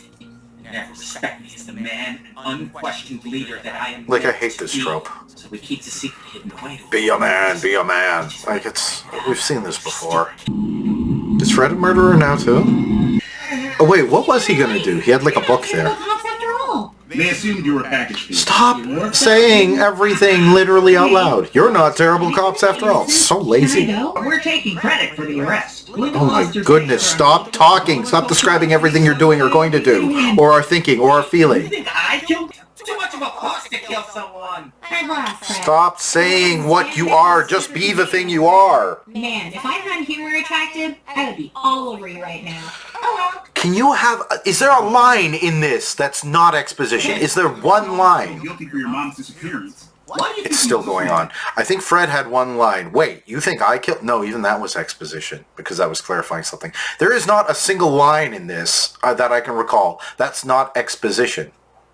Everything is describing what's going on, who somebody is, what somebody is feeling, or somebody's opinion of someone. People don't just talk in this. Everything is expository. It's so boring. It is so boring. You don't want to know how to bore your audience? Just explain things to them all the time. All the time. This is so bad. More exposition. More exposition. Really, I hallucinated because I'm just going to talk over this. Is there anything else I can talk to? No, the background is boring. The animation is bad. Now these letters, I will talk about this inconsistently. Now these letters are kind of smudging, blurring off, whereas before we saw them, they were crisp and clear. So these backgrounds aren't even consistent from one shot to the next. But then again, a lot of the models are off too. So whatever. I don't know. It's just bad. To Velma Dinkley. I didn't know Velma's last name was Dinkley. Is that actually her name? I'm gonna look it up here while this is going on. Velma last name. I don't want to solve, right? It is Dinkley, apparently. What is Scooby-Doo's full name? Scooby-Doo's full name is Scoobert Doo.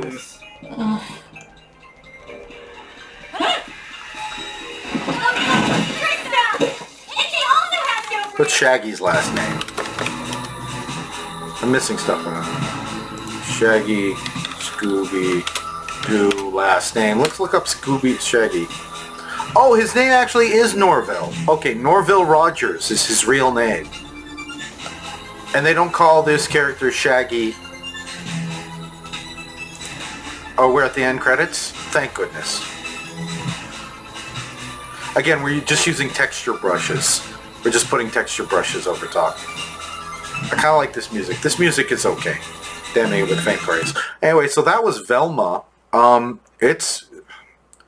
really wanted to be constructive with this show. I really did. I went in with the attitude of, okay, everybody is hating on this show, being really mean. I just want to offer some constructive criticism, maybe talk about, how to better write some jokes. But it's so bad.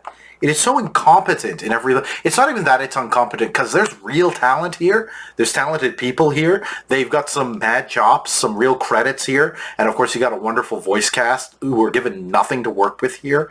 But every decision is just baffling. This show is annoying. It's grating. Everything is expository. The art style is, for the vast majority, very ugly. There's some nice hand-drawn animation, but it's very, very sparse. I don't think you even have a minute of hand-drawn animation in here, or maybe not even 45 seconds. The characters go off model. You don't know anything about the character by looking at them. That's why they have to exposit so much, because the art is so lazy and so bad, and so like every other adult cartoon right now. Everything is snarky and just calling attention to tropes rather than actually doing any proper parody. It's spiteful, it's vindictive, it's mean. It completely misses any... There's nothing Scooby-Doo in here. There is nothing Scooby-Doo in here. It's using the IP just because you can't get anything made today without an IP. But it's not funny. It's not charming. It's not entertaining. It's boring. That's something I can say about the show. It's boring. When I have characters who... There is... Every single second, I'm aware I'm not invested in this world. I'm just taken out of this world at every instance. Because characters just say... They just describe things all the time. This is happening. I'm literally feeling like this to you right now. Oh, hi, my friend who used to be my friend in the past, who I'm no longer friends with, and I'm now mad at. Like, it's so basic level writing. Like, it's so bad. It is. Like, this show is garbage. It is garbage. And again, I can tell there's talent because the odd set piece in a background will look good, or the fact that they paint in all the bricks, or the fact that they get some lighting right here and there is good. The hand-drawn animation is good. The voice cast is super talented. There's a lot of talent behind the writing staff, but I wish they had tried not to make a quote-unquote adult or juvenile cartoon. I wish they had just made a dark version of Scooby-Doo. Make it like Gravity Falls. That would slap. That would be awesome. I'd be all over that.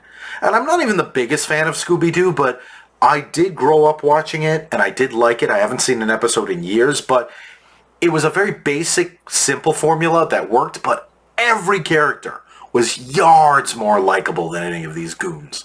These aren't the same characters. They're literally, which is fine. Again, Earth 212, whatever. You got different races for the characters. Who cares? It doesn't matter. If you do anything with the race, all they do is they use the race swapping to make cheap jokes. Who was the Twitter user who was like, South Asian girls deserve better representation than this? Yeah. And somebody else says, oh, you can't have Mindy Kaling being the only person who's doing that. Okay, whatever. She's done a lot of work where she's put South Asian people in the forefront. So I can't speak to any of that work. I haven't seen that. I just know that this is terrible. This is bad. In an age when every animated show is getting canceled now, and I think that is more of a streaming thing and a cost thing. Animation's expensive than it is a particular hatred against animation. Who knows? It's consumer watching trends. I don't know. But it's sad that this is what we got. We deserve better. I'm gonna go maybe rewatch some Smiling Friends. Smiling Friends is great. Smiling Friends is full of nice characters.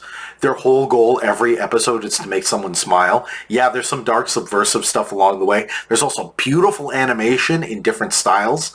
There's effort put in. The the jokes are just fun to listen to. Not even the punchline. Don't even worry about the punchline. The setup of the jokes in Smiling Friend is fun to listen to because it's coming from a real place. It's aping actual banter.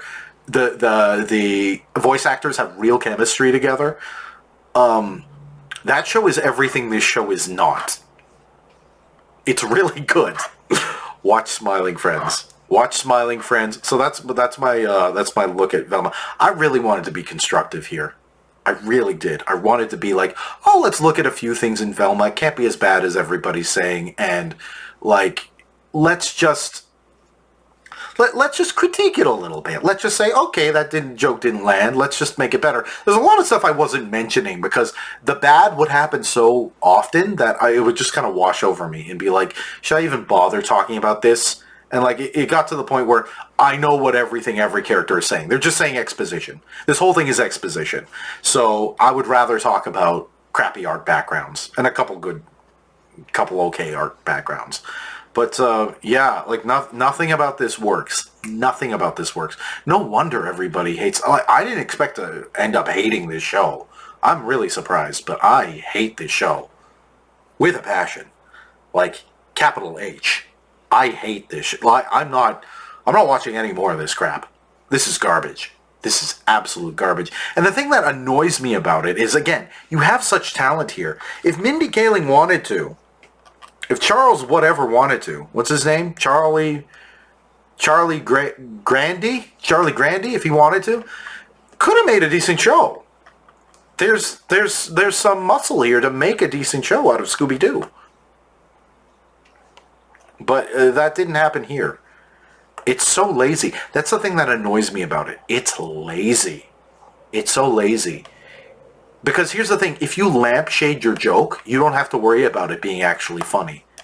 Because the funny thing is the fact that you're calling attention to it, but it's not funny. Lampshading is so lazy. That's all this thing is. We're just going to say literally what's going on, and because we're saying literally what's going on, you can't criticize us. It's so lazy. What a lazy show.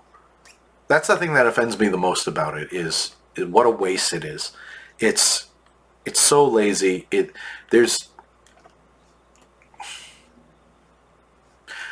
Why would you make a Scooby-Doo show if you don't like Scooby-Doo? I don't get it. Is maybe because somebody offers you a whole bunch of money? But then wouldn't you find something to make a Scooby-Doo show about? Not even like they took the characters of Scooby-Doo and were like, we don't like them, we're going to do our own thing, and it's going to be Scooby-Doo in name only. It's not even like that, because these characters wouldn't exist. These characters are basically completely referential to the original Scooby-Doo, but they just missed the point entirely. You know, Fred and Daphne weren't in a relationship. You're assuming that. Shaggy didn't actually do drugs. That's just a joke that people make about him. You know? Just like, Velma wasn't like the unpopular one. She was one of the gang. You know, she was just, yeah, she looked different and talked different and had glasses, and I guess, like, I mean, they were all very basic characters. I guess you could say they were kind of going off those archetypes. But when you watch them in practice, they were just a group of friends solving mysteries. The thing I remember about Daphne was, it wasn't even that she was like dumb or popular or vain or anything. She was a little clumsy sometimes. So you'd be like, oh, danger-prone Daphne did it again. She'd like lean on a lever and then something would open up. It was a little character quirk. It wasn't like a good bad thing. Oh, Daphne's a little bit clumsy. It was a little bit of personality for her. You know, Shaggy was a little bit scared. He was like, Shaggy and Scooby were actually very brave because they were the scaredest ones, and they would always go like headfirst into danger. You know, Velma was, yeah, I guess Velma was pretty clever. Things like that. I remember, like I don't know. They were all just like people. They weren't like, this show is way more stereotypical than that show was. And those characters were basic archetypes, but those characters had way more dimension than what was going on here. Those characters were all nice. They all liked each other. They were all helpful. They were all positive, pretty much. You know? That show has stood the test of time in many ways. Like, there's things about it that are dated. They wouldn't get away from it because of you meddling kids. But, I mean, we repeat these things so much because it made that impact. It had that cultural impact. It still has. They're still making Scooby-Doo movies. So there's something about that formula that really worked. Sure, you can make fun of that. You can tease it a little bit. You can do stuff like that. But this is like juvenalian satire to the nth degree. This is like something that's parodying something it has absolutely no love for. And it's like, why are you even doing this? Yeah, the question of the people are always asking, who is this for? Who is this for? I mean, it seems like an in-joke among friends. I don't get why it's so mean-spirited. I don't get why it's so bitter. Why would you be? If I got a chance to work on a Scooby-Doo property, it'd be like, yeah, that's fun. That's a fun sandbox to play in. But this is like, nope. We're just going to light a match and burn everything down, and all these characters are unlikable and jerks, and, you know. You can do taking the kid detective thing and have some fun with that and make it fun. There's a movie Mystery Team where it was basically like, I don't know, they were kind of like Hardy Boys or something like that. And Kid Detective was great. It's basically Encyclopedia Brown, but he grows up and becomes a bitter, jaded adult detective. But it's actually funny. There actually is heart. There actually is sadness. There are serious moments in that movie that are taken seriously. It's a really good movie. Venture Brothers, which is making fun of Johnny Quest and stuff like that a lot of times. And it's like, oh yeah, we see the characters grown up. The joke in Venture Brothers is a lot of times we're seeing superheroes on their day off. Like it's, oh, you know, we've just come back from an adventure and you don't get to see that. We see a lot of the mundane in that show. And it's also, hey, if you actually were a kid adventurer, you would be messed up. And that would be a horrible life to have. You're in danger all of the time. And that's the joke. It's funny. But there still is a love and appreciation for the genre where we're still going on these adventures. We're still having this fun. We don't have characters talking all the time about, oh, you know, oh, Dean, you're stupid. Oh, you're stupid too, Hank, Venture. They will just say things. They're archetypes of the characters. And them just being those archetypes to the nth degree is funny. I don't know. I don't know why I'm trying to explain humor to this show. Nobody working on this show gets... It's such lazy writing. This is everything I hate about adult animation. The lazy animation, the very limited, stilted, object-oriented animation, the laziness in everything, including the backgrounds, the lack of real flowy in-betweens, the lazy writing, the snarky, oh, I know television, and because I understand television tropes, I'm smarter than you. This feels like it hates its audience. Because it's constantly pointing things out, where I'm just like, no, your audience has grown up being raised by television. The Simpsons was making jokes about that in the 90s, how everybody is raised by television. People get plot, character, story, setting, theme better than ever at any point in history. We are inundated with story all the time. Everybody is an expert on storytelling. Everybody is. You don't have to explain anything to your audience. And if you think you do, you're the problem. Oh my goodness. The entitlement of this show. That's the thing that really gets me. You have people who have had amazing careers, who have worked on some amazing properties. And I'm not saying they don't have talent and don't deserve to be there, but you're super privileged if you know, one of your first writing credits out the gate was The Office. You have a certain level of privilege. I don't mean that in the, oh, you're privileged kind of way. It's like, no, like, you know, some people get very lucky and are able to do a lot with that and deserve that and earn that and everything, but it still is a level of success and ease and notoriety and attainment that the vast majority of people don't have. So when you're playing in another sandbox, it's like, yeah, I will hold you to a higher standard because honestly, there's better writers out there that should have been in this writer room. And it's really sad that when you've written such great stuff that you phone it in. It's so lazy. That's the only word to describe it. It's lazy. Instead of having jokes, I'm just going to explain what's going on. I'm just going to talk about TV tropes. You have characters literally just casually talking about TV tropes. Normal people don't do that. Normal people don't do that. I sometimes will, with my nerdy friends, do that, but, oh, your typical high school girl, she's not going on about, oh, the TV trope at the beginning of the... Like, it's just, what are you doing? What are you doing? All I see here is a room full of writers just bitching. That's all this show is. It's a room full of writers bitching. And the sad thing is, you're not good enough to be joking about any of these stuff. You're not good enough to complain about this stuff because you can't write a single joke. Was there a joke in this show? I think there might have been one. I like the joke where Velma's like, I'm leaving, and the two cops, they pull two guns on her. It's, we've seen it before, but it's an actual joke. It had timing, There was timing, there was character reaction, there was, it was silly, it was whatever. It was a joke. So there's one joke. You wrote a joke. Good for you, writers. You were able to write a joke. Everything else was just exposition. What a waste. What a frickin' waste. Everybody who was paid to work it. Why not? Again, there was talent in the art. There was those creepy segments. Oh my goodness. Holy crap. It's so bad. Man. Can you imagine what Alex Hirsch would have done with Scooby-Doo? Heck, not even... Even Family Guy.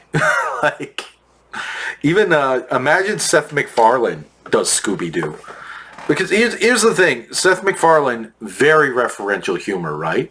But if you watch Family Guy recently, there still are a lot of character moments. There still are a lot of actual jokes being told. There are a lot of callback jokes where they'll set something up and they'll pay it off much later in an episode. There still is, a level of detail going on. And, I'll say this about Family Guy. The action sequences are always really well done. They're always very well choreographed. Here, it's whatever. The animation is whatever. The posing, the in-betweens. The animation's a lot smoother in Family Guy as well. This is a lot more stilted, a lot more jerky. But there is some actual, in-betweening and stuff going on. Proper in-betweening, not just characters. I'm in a head-on pose. I'm flipping to a three-quarter pose. Back and forth. You'll actually see, subtle movements and things like that. So, say what you want about Family Guy. It's so much better than this crap. Even bad Family Guy is better than this crap. They do try to write actual jokes in that show. I know people have their issues with it. I have some of my own issues with it, but I've been watching some newer stuff, just I had it on in the background or whatever at night, and there's some funny stuff in there. There's some good stuff in there. There's some fun stuff with characters in there. They do stuff. There is a bit of a pulse, But there's nothing here. It feels like nobody working on this thing actually wanted to be here. Why do you want to tell a story about Velma? Why? What is your why? Because if you don't have your why, if you're just using this as a vehicle to vent and bitch about your experience in Hollywood, about other writing, you criticizing someone else's writing doesn't make your writing good or your jokes funny. If all you're doing is pointing out everyone else's flaws, that doesn't make you automatically better than them. The show has an air of superiority. It feels like it's better than the source material. It's better than other writing. It's better than any trope, even ones that have stood the test of time. There's an air of superiority to this show. I feel like it doesn't like its source material. It doesn't like this audience. I feel like it doesn't like any other writing team in Hollywood or anywhere. It's so bad. It's so bad. These are the people you can blame for it. These executives in charge of production. Let's take a look at all the people. Let's go back. No, I'm not gonna, what am I gonna do? It's just I'm sure there was some effort put in here and there. I'm sure a lot of this was just executive decisions. Again, I can tell there's talent here and there. Here again, in the credits, we're just using blush. We're just using Photoshop brushes. Yeah, look at all these Photoshop brushes. Don't you love these Photoshop brushes? This is the thing I try to avoid when I'm doing a drawing. I try to make it not look like, oh, you can easily tell what brush I'm using there. I try to have some sense to what I'm incorporating. This is just shit. This is just stuff thrown up on the screen. It's so bad. But yeah, that's Velma. It's a show that's bad on just about every level. It completely deserves the reputation it has. It deserves the 1.3 rating. I don't know if the other episodes are better. Basically, to make this show better, you would have to throw it out and start again. You would have to basically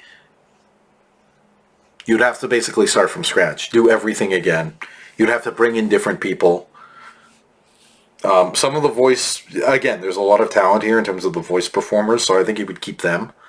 Again, I can see Glenn Howerton trying to do something, trying to play a teenage character. He's doing a voice. He's not just doing a, hi, I'm 46-year-old Glenn Howerton. He's got a bit of an affectation going on, you know, where Mindy Kaling just sounds like Mindy Kaling. Wow. I did not expect to hate this. And I did not expect to hate this much, but it's so offensive because just, I don't know, as someone who's written work that people have seen, you know, and I'm not nearly this level, right? I'm not trying to say that, but as someone who has written work that people have seen for public consumption, you know, and I've had people pay to see my work, you know, I agonize over every line, right? I agonize trying to get the jokes right. When I'm editing a video, I try to make the timing good. I try to make the cuts good. I put a lot of effort into it. Like whatever I do, artistically, creatively, I try to put the effort into it. And this is just so incredibly lazy on all fronts. The jokes, the characterization, the design, the animation. So lazy. Again, I like those 45 seconds or so we got of hand-drawn animation when there actually was something creepy going on, when they actually were trying to do something there. But nothing works. It's ugly, it's spiteful, it's vindictive, it's bitter. It's so bitter. That's the thing. It feels so shallow. Like, this feels like a high school production. This feels like high school in the way, like, you know when people are really, like, just nasty and sniping at each other, and it's like, what, are you still in high school? Grow up? This feels like that. This feels like a 43-year-old woman who's just still stuck in a high school mentality where, like, oh, yeah, I'm the weird one, and everybody says I'm such a loser. It's like, nobody's saying that, Mindy. Nobody is saying that. You're one of the most successful people. You have so many successful series. You're doing incredibly well. You've done amazing work. You should be proud. You've got the chance to work on some amazing products. You've got the chance to work in entertainment with some of the best people in the business. You should be very happy, you know? You should be grateful for your career. I know you've probably worked hard. Everybody works hard for their career. But you should be grateful for your career. And this doesn't smell like that. This feels like the work of somebody who's ridiculously entitled. So entitled. Just a rich 43-year-old woman who's like sniping at people on Twitter. What is going on? I don't want to make personal statements about Mindy Kaling. Like, I'm sorry if I've done that here. I don't know what you're thinking. Maybe you... There's no way this could have come from a positive place, from a constructive place. Everything is destructive about this. Everything is just trying to deconstruct. All you're doing is criticizing everybody else for all of their writing. And your writing sucks. It's like glass houses, man. You don't get to throw stones when this is the product you produce. You know what? I'm not going to say that, like, the response to this was so bad, I did want to look back and see, okay, what did Mindy Kaling actually contribute to The Office? Because that's really the only property of hers I care about. That I've seen and loved. It's my favorite sitcom. And, you know, stuff to be proud of. Maybe not the cream of the crop in terms of the episodes, but some very funny episodes. Some very good work. Some stuff to be proud of. And, like, a perfectly cast for the role of Kelly, the way they expanded her.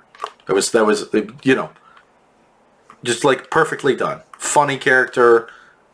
Again, a very, generally, I know like some drama stuff, but generally very positive character. Very upbeat character. You know, generally pretty like happy and helpful and stuff like that. Doesn't always come across perfectly. Maybe like, you know, another awkward person in the office. But generally pretty nice. Generally pretty well liked by other people. You know. Yeah, I'm a little sad now. I'm a little sad. Velma makes me a little sad. I gotta admit it. I'm a little sad because I think this could have been cool. I think if Alex Hirsch was given this property, we could have had a really cool kids cartoon or adult. You could have had some fun with the gore and things like that. Scooby-Doo investigating mysteries, but they're like violent slayings, and you have that as part of the animation style, but kept the characters kind of innocent. That contrast could have been fun. There's a lot of fun things you could do. I mean, Scooby-Doo is, again, it's timeless.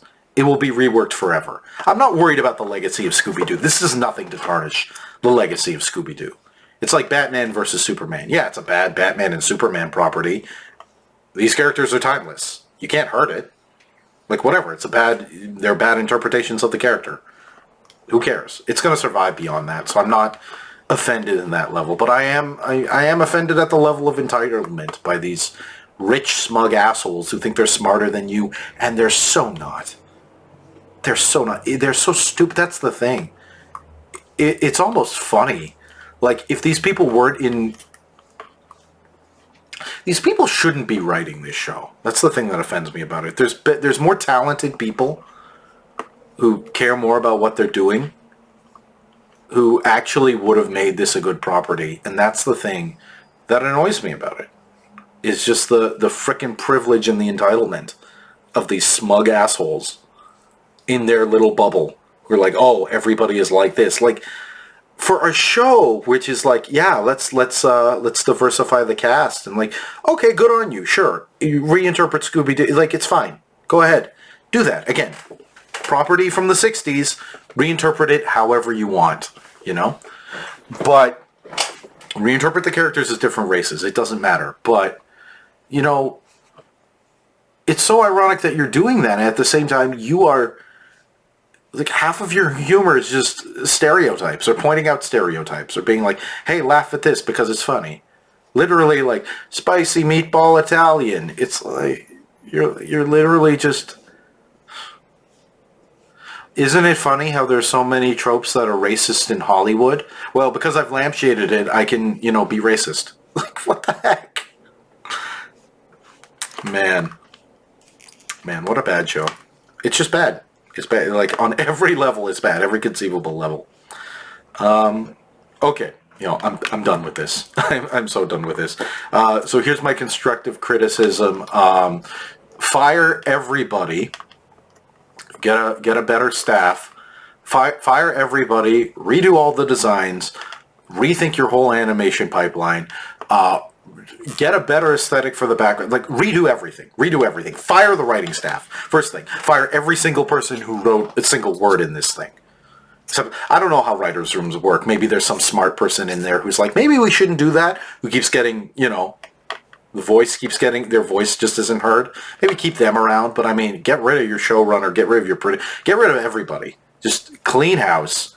Start again. Like, do what the DC universe is doing right now. We're like, nope.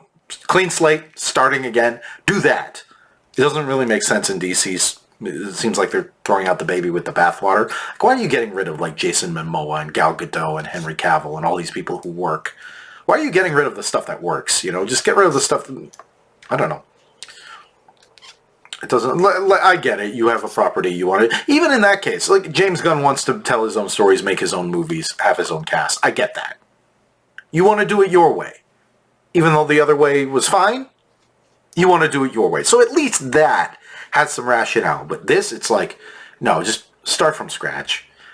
Get rid of everything. Get somebody else in here. Hire Alex Hirsch, His show just got canceled, so, or a show he was heavily involved in working on, so, I'm sure he would do an amazing version of it. Come on. Get some talented people. Get some people who act, not even just talented people who give a crap about what they're doing. People who aren't like, yeah, we've made it a certain way. We're tired though. We're just gonna co-star our laurels. We did The Office. We did the Mindy Project. We did blah blah blah whatever. So now we can just make fun of other people's writing. It's just no. You're only as good as the last thing you made. I really do kind of believe that in a way. Not really. Like, it doesn't... This show doesn't erase The Office. You know what I mean? It doesn't erase The Office. It doesn't erase if you like the Mindy Project. It doesn't erase that. It doesn't erase any of the other good things that these people have done. But just to the point, every time you create a piece of work, it doesn't matter what you made before, the work has to stand on its own. The work is only as good as you make it. They're not as good as your personality. They're not as good as how likable you are. They're not as good as what you've done before. The work is only as good as you make it, and that comes by putting effort into it. There's no effort in this. It's lazy. It is so incredibly lazy. This is a lazy piece of trash. It's garbage. It is absolute garbage. Okay, that's my rant on Velma. Don't watch it. Honestly, don't even hate watch it. Don't. If you want to watch it just to see how bad it is, it's not so bad it's funny. Like, I'm mad at watching this thing. I'm mad at it. It's like, wow. I honestly didn't think it was going to be this bad. If I thought it was going to be this bad, I wouldn't have done this. Because I want to put positive stuff out in there. I wanted to be like, okay, let's look at this and see how they could do it better. But it's just, no. This is just vitriol. This is on, like, Velma is vitriol.